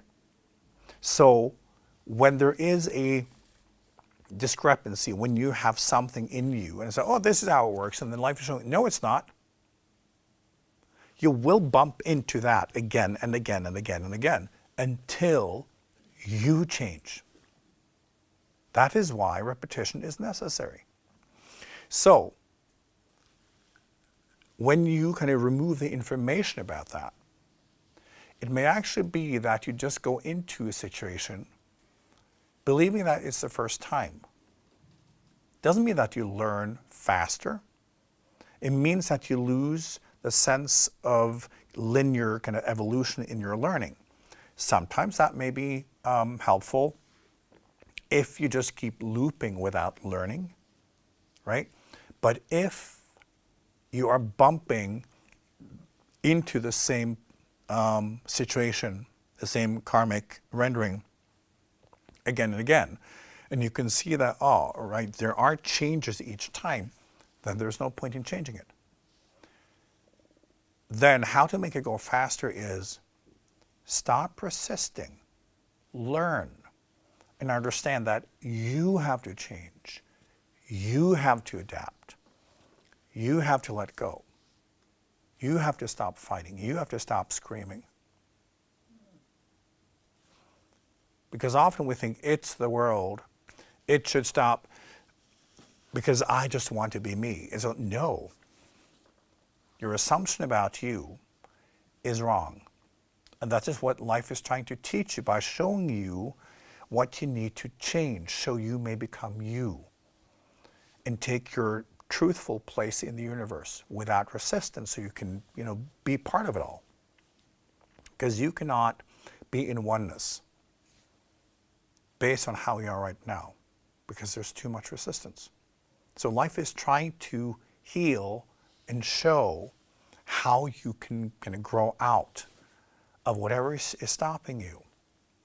And when we resist, we repeat. So, right, you repeat until you learn.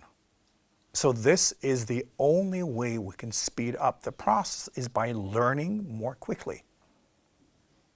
Taking the hint more quickly. So when life is showing you something, that, okay, how do I need to change? What do I need to let go of? What do I need to transform in me so I may be in harmony with this? Life is always right, I'm always wrong. That is the quickest way.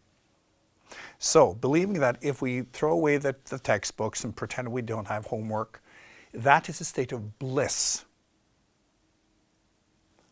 And it feels good for a while, again. You know, just like as a kid, if you stay home from school, by trying to tell your mom that you don't feel well and, you know, you sit at home, watch TV and eating candy, feels good, but that's not education. So, it's the same thing. The quickest way to grow spiritually is by do your fucking homework. And that's really also what we can learn on this planet right now. Grow faster. But this then understanding that you have to change. You cannot heal for as long as you insist that you're right. Because that's when you repeat. That's when you loop. A higher state of consciousness is the absolute willingness to change and transform. Understanding that you know nothing. You're never right. Because whatever you figure out, life will change just immediately because life moves on. So you learn to learn faster. You learn to study and heal and adapt faster. You don't stay in your own resistance. You always try to figure out how can I, heal and transform and grow immediately. So I don't resist, I don't waste time first saying, well, this shouldn't be that way. I know how it is. You skip that part. You skip the conflict, the injury, so we then have to heal. You go straight to you changing. Because that is how you achieve harmony. So this is what we can learn living on this planet right now. Grow faster. Like, do your homework. Don't try to skip a single day, right? Don't try to avoid your tests. Be well prepared. Life will test you all the time.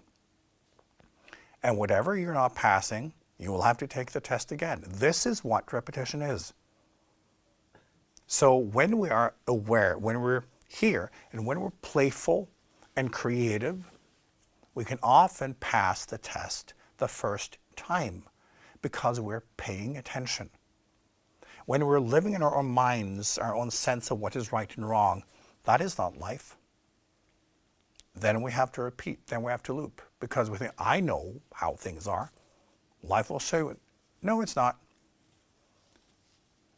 So, moving into a higher level of consciousness is this. There are no shortcuts. There are no ways that you can just remove things and then it's healed. The healing is you having figured out a way to be in harmony, because then you don't injure yourself. Every time you move in a certain way and the universe moves in a different way, you will be injured, and then you have to heal. You can't skip it, you can't fake it, you can't control it. Learning to move in harmony with life, for real, that's how it's done. And this is also so important on this planet right now, because that is what you can learn to do more quickly. By looking at what's happening in the world, by looking at what people are doing, what the civilization is doing, and not be part of it in the same way. Right? So, do your homework. It's just that. All right, we have 5 more questions. How many, or do you want to take another one? Yeah, sure. Okay.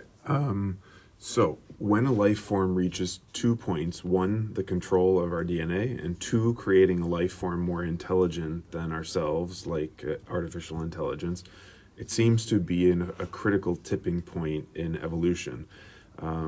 With CRISPR, the gene editing technology, and the AI that we're developing, would you say that we're at that tipping point? And then does this tipping point happen in the evolution of every life form?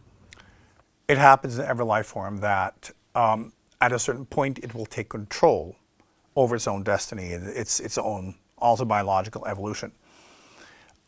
It is always a critical point because most life forms destroy themselves at this very point, right? Because we have enough weapons to destroy the planet, several times, and we don't have the intelligence not to. So that is, but this is also where these technologies come in. And also understand that what's going on this planet now is that more advanced souls are incarnating into this life form, right? And many of you are part of that wave, meaning that there are a lot of souls incarnating that going to come from cultures and have with them experience of having kind of moved through this phase already, meaning been there, done that. So it's not a problem. It's for the primitive humans that this represents a problem. So yes, this tipping point will go on for several generations. And then one will also begin to alter human DNA and turn it into a different life form. And that's just how it is. It happens with all life forms. Once they get to a certain level, they will begin to create life. And also, the wonderful thing is that one will begin to restore the planet and reintroduce extinct species. So this will also happen next century. So one will then be able to restore ecosystems and all of that. And one will also be able to look at human DNA, because when we understand that humans still operate as if we live in the Stone Ages, our DNA has not really changed much the last 100,000 years. So all that genetic information that dictates how you behave in stress is from way back then. That's not necessarily productive. So how this technology may be used is that one will update human DNA. So instead of us having brains and bodies believing that we lived 100,000 years ago, we may update and kind of like, again, go through hyper-evolution so that we will have humans with psychology and intelligence and behaviors that are kind of like in the present, right? So it's not just like, oh, manipulating humans. It's now humans are dysfunctional because our civilization and kind of social and technological evolution are so far ahead of our biological DNA. So that will have to be updated. So that will be part of the experiment. And most likely that will go well. It will be kind of happening over time. And one will be able to also develop different types of humans based on, for instance, if you want to colonize other planets, you may change their DNA. So there will be a lot of things happening. But also remember that there are adults present. And what's happening on this planet is monitored and observed and curated, I would say, by other cultures. So it's letting humans go through what they need to go through, because otherwise it's impossible. So they have to go through what they need to go through to grow up. But hopefully humans will get past this bump in the road with a lot of help. And then the fun begins. Being a human like 200 years from now will be so much more fun. Just think of, how life today is more fun and convenient than it was like 300 or 400 years ago, right? Most of you wouldn't be able to last a day, right? Because it was so awful.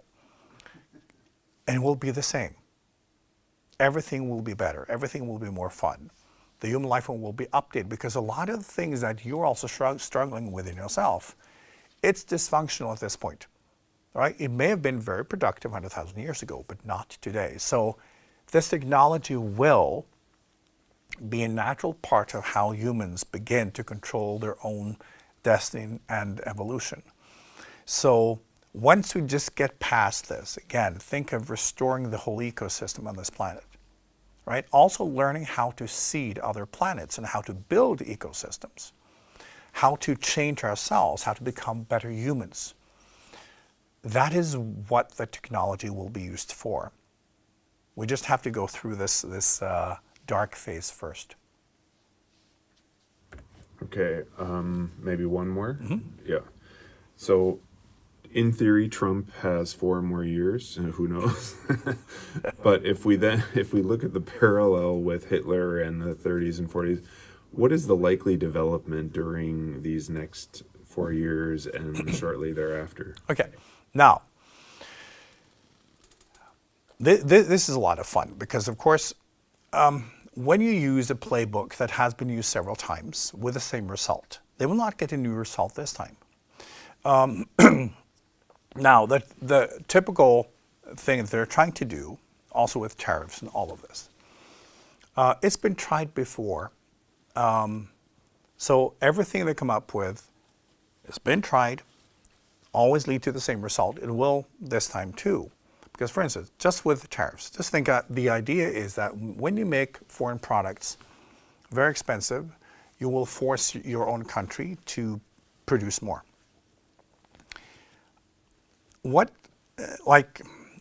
And part of what they've said is that, well, when you go back, we had tariffs and that was the only tax revenue and it worked so well. Actually, it didn't. But these people, again, facts and history, like knowledge is not a thing anymore. But what happened was it became completely corrupt. Because when you have tariffs, often you can pay your way. And this is also what you see often in authoritarian countries where they also try protectionism, is they do this, meaning that there are exceptions. And it means that you can negotiate. It means that it becomes extremely corrupt very quickly, which, of course, is happening. And think of, for instance, the iPhone has 1,100 supply chain levels. 1,100. Apple used decades to develop not just the technology, but also the whole system of production. It's not one country, it's all over the world. It's assembled in China, but it comes from all over. This is modern manufacturing. And you can't just, now we're all going to do it ourselves. It takes decades to develop the knowledge, to build factories and develop educations and, whatever it takes to make people specialized, make business specialized, to diversify, to build this whole thing. So it takes decades. And in the meantime, things will become so expensive that people can't buy them, and then depression is low. It's this mess. It happens every time. So most likely they will put on the brakes, and they will figure this is not working because it's not working. But it's about selling a narrative to the base. So whatever happens, it will be sold as the greatest achievement in human history. And some people want to believe it because that's the story. They want to hear it, right? Once they have invested in someone, they want that someone to be very special and the most chosen one of everyone, and the most successful. So you only want to listen to whatever fits that story. Reality is not part of it. And that's fine. So what is happening now, of course, is that America may find themselves irrelevant. Because as I said, since the rest of the world is not irrelevant, they produce things, they have economies, they have political systems and all of that.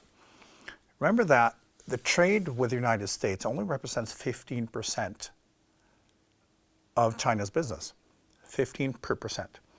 China is already in control of most of Africa and South America. They control all rare earth metals, and they have built infrastructure. They don't need military bases. They have built a presence all over the world, which is a lot smarter. And what's happening now, of course, is that the rest of the world will try to figure out new trade deals and this and that where America is not invited. So this is what happens today, is that the bully can only be a bully when he's power, right?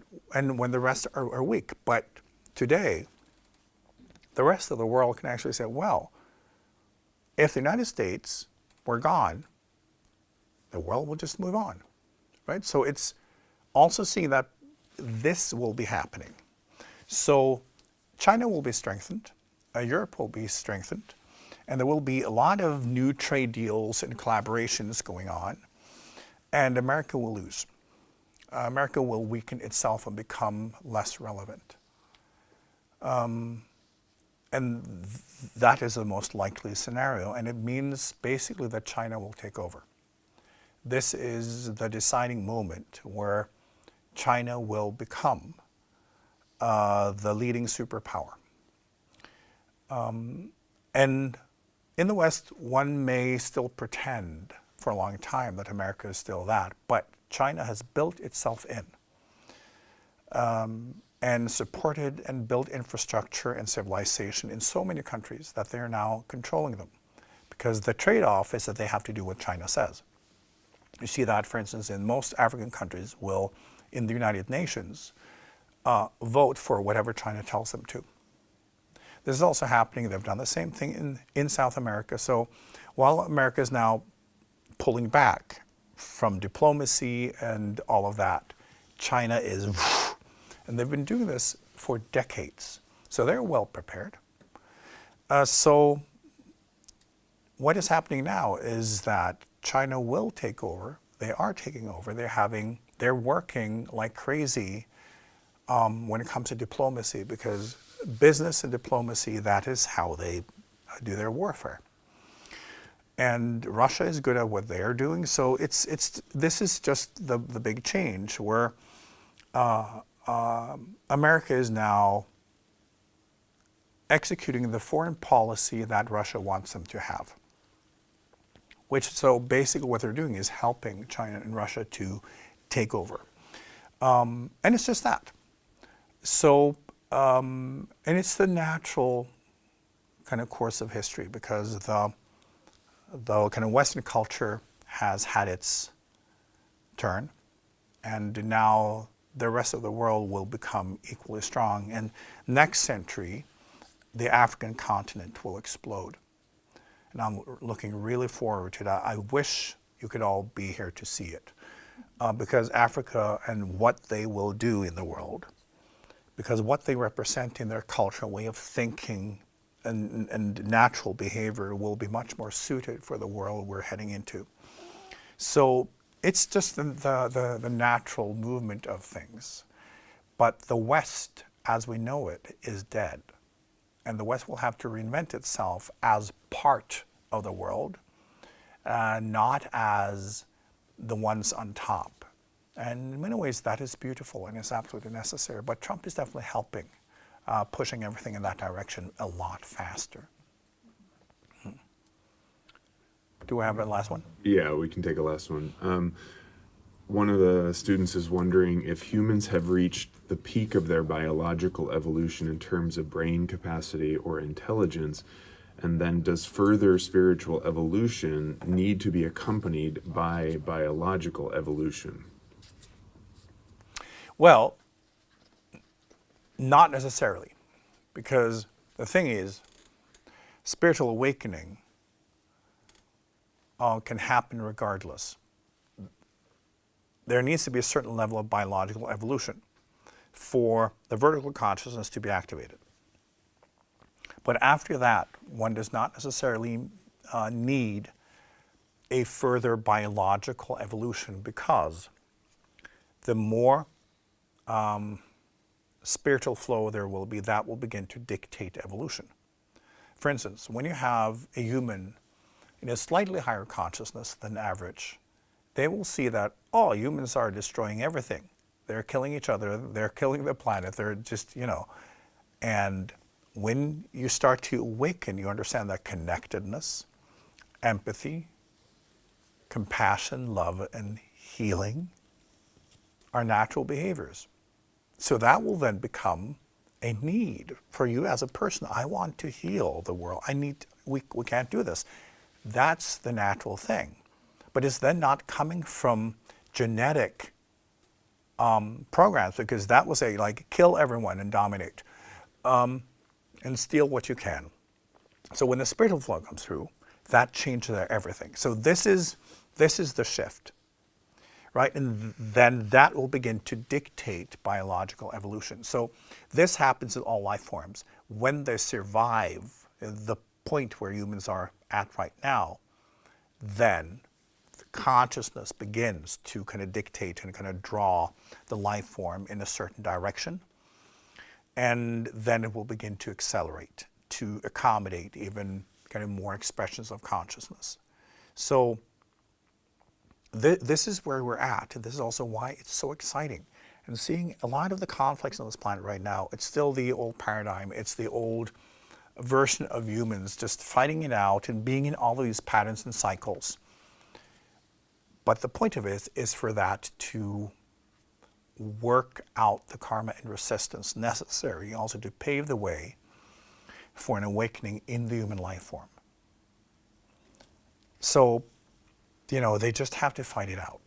They just have to go through whatever they have to go through until they stop, right? Just like adults in a room full of kids with tantrums, you just sit there and have a coffee. It will pass, right? So it's that. It's also why observing is the best strategy. It will pass and will pave the way for a more consciousness-based human. So heal yourself, do that first. Hold yourself to a higher standard. Snap out of the reaction and trigger game and embrace this planet. Embrace everything that's going on. See that, well, this is, alive. This is our culture and the life form moving in the right direction. It's necessary and it's healthy. Because the worst thing that could possibly be going on is if we continued on the path that we were, killing the planet, right? Killing everything. Then it's better to shake the tree a little bit and reshuffle and just see what happens. Humans will find a better way over time. So be that better way. Try to learn to live from the inside out. Try to connect with what is coming next. There's such a bubbly, loving, happy, creative energy coming in. And there are so many people part of that too, so many innovators in the world. And they don't see limitations, they don't see problems. They know that everything will be healed, everything will be restored, everything will be fixed. And they're just like full speed ahead. And it's that.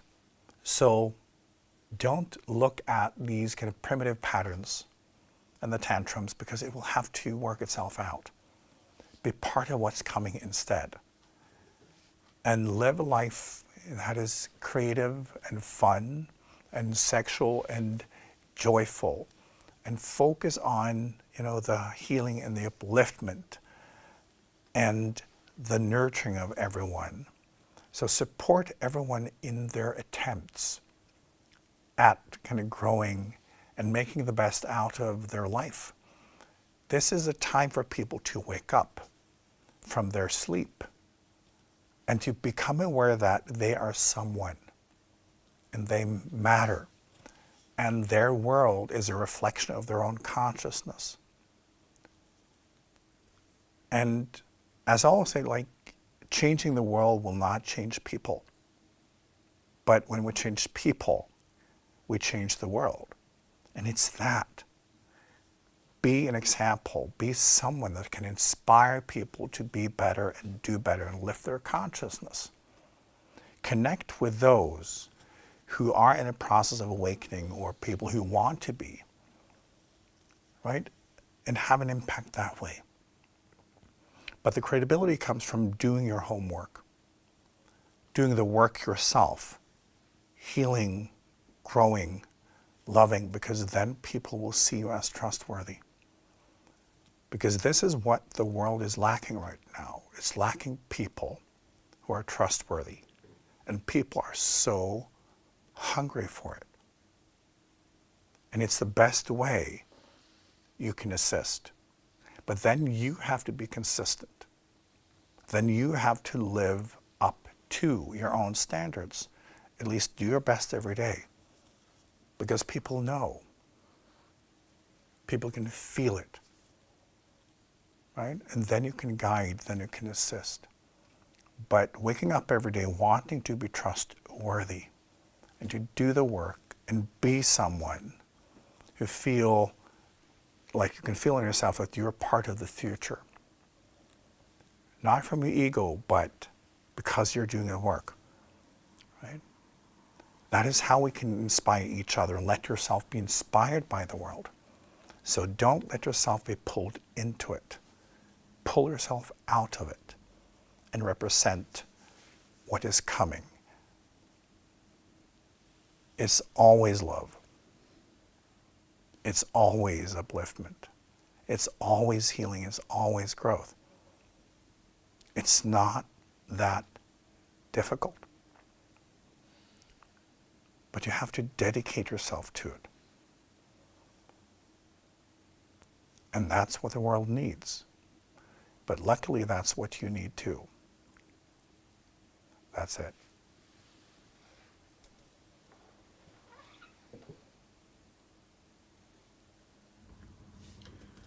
Thank you, IKYA, and thank you all for joining us tonight for IKYA Live, world news from the spiritual perspective, and your premier news program for practical spiritual advice in your everyday life.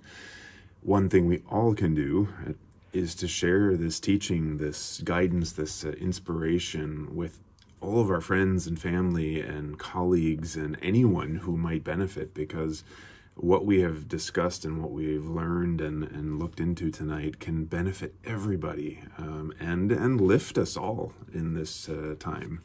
So please do that. Share the link to tonight's teaching in your own social media.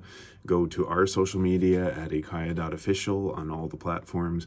Share the link there and get a conversation started too.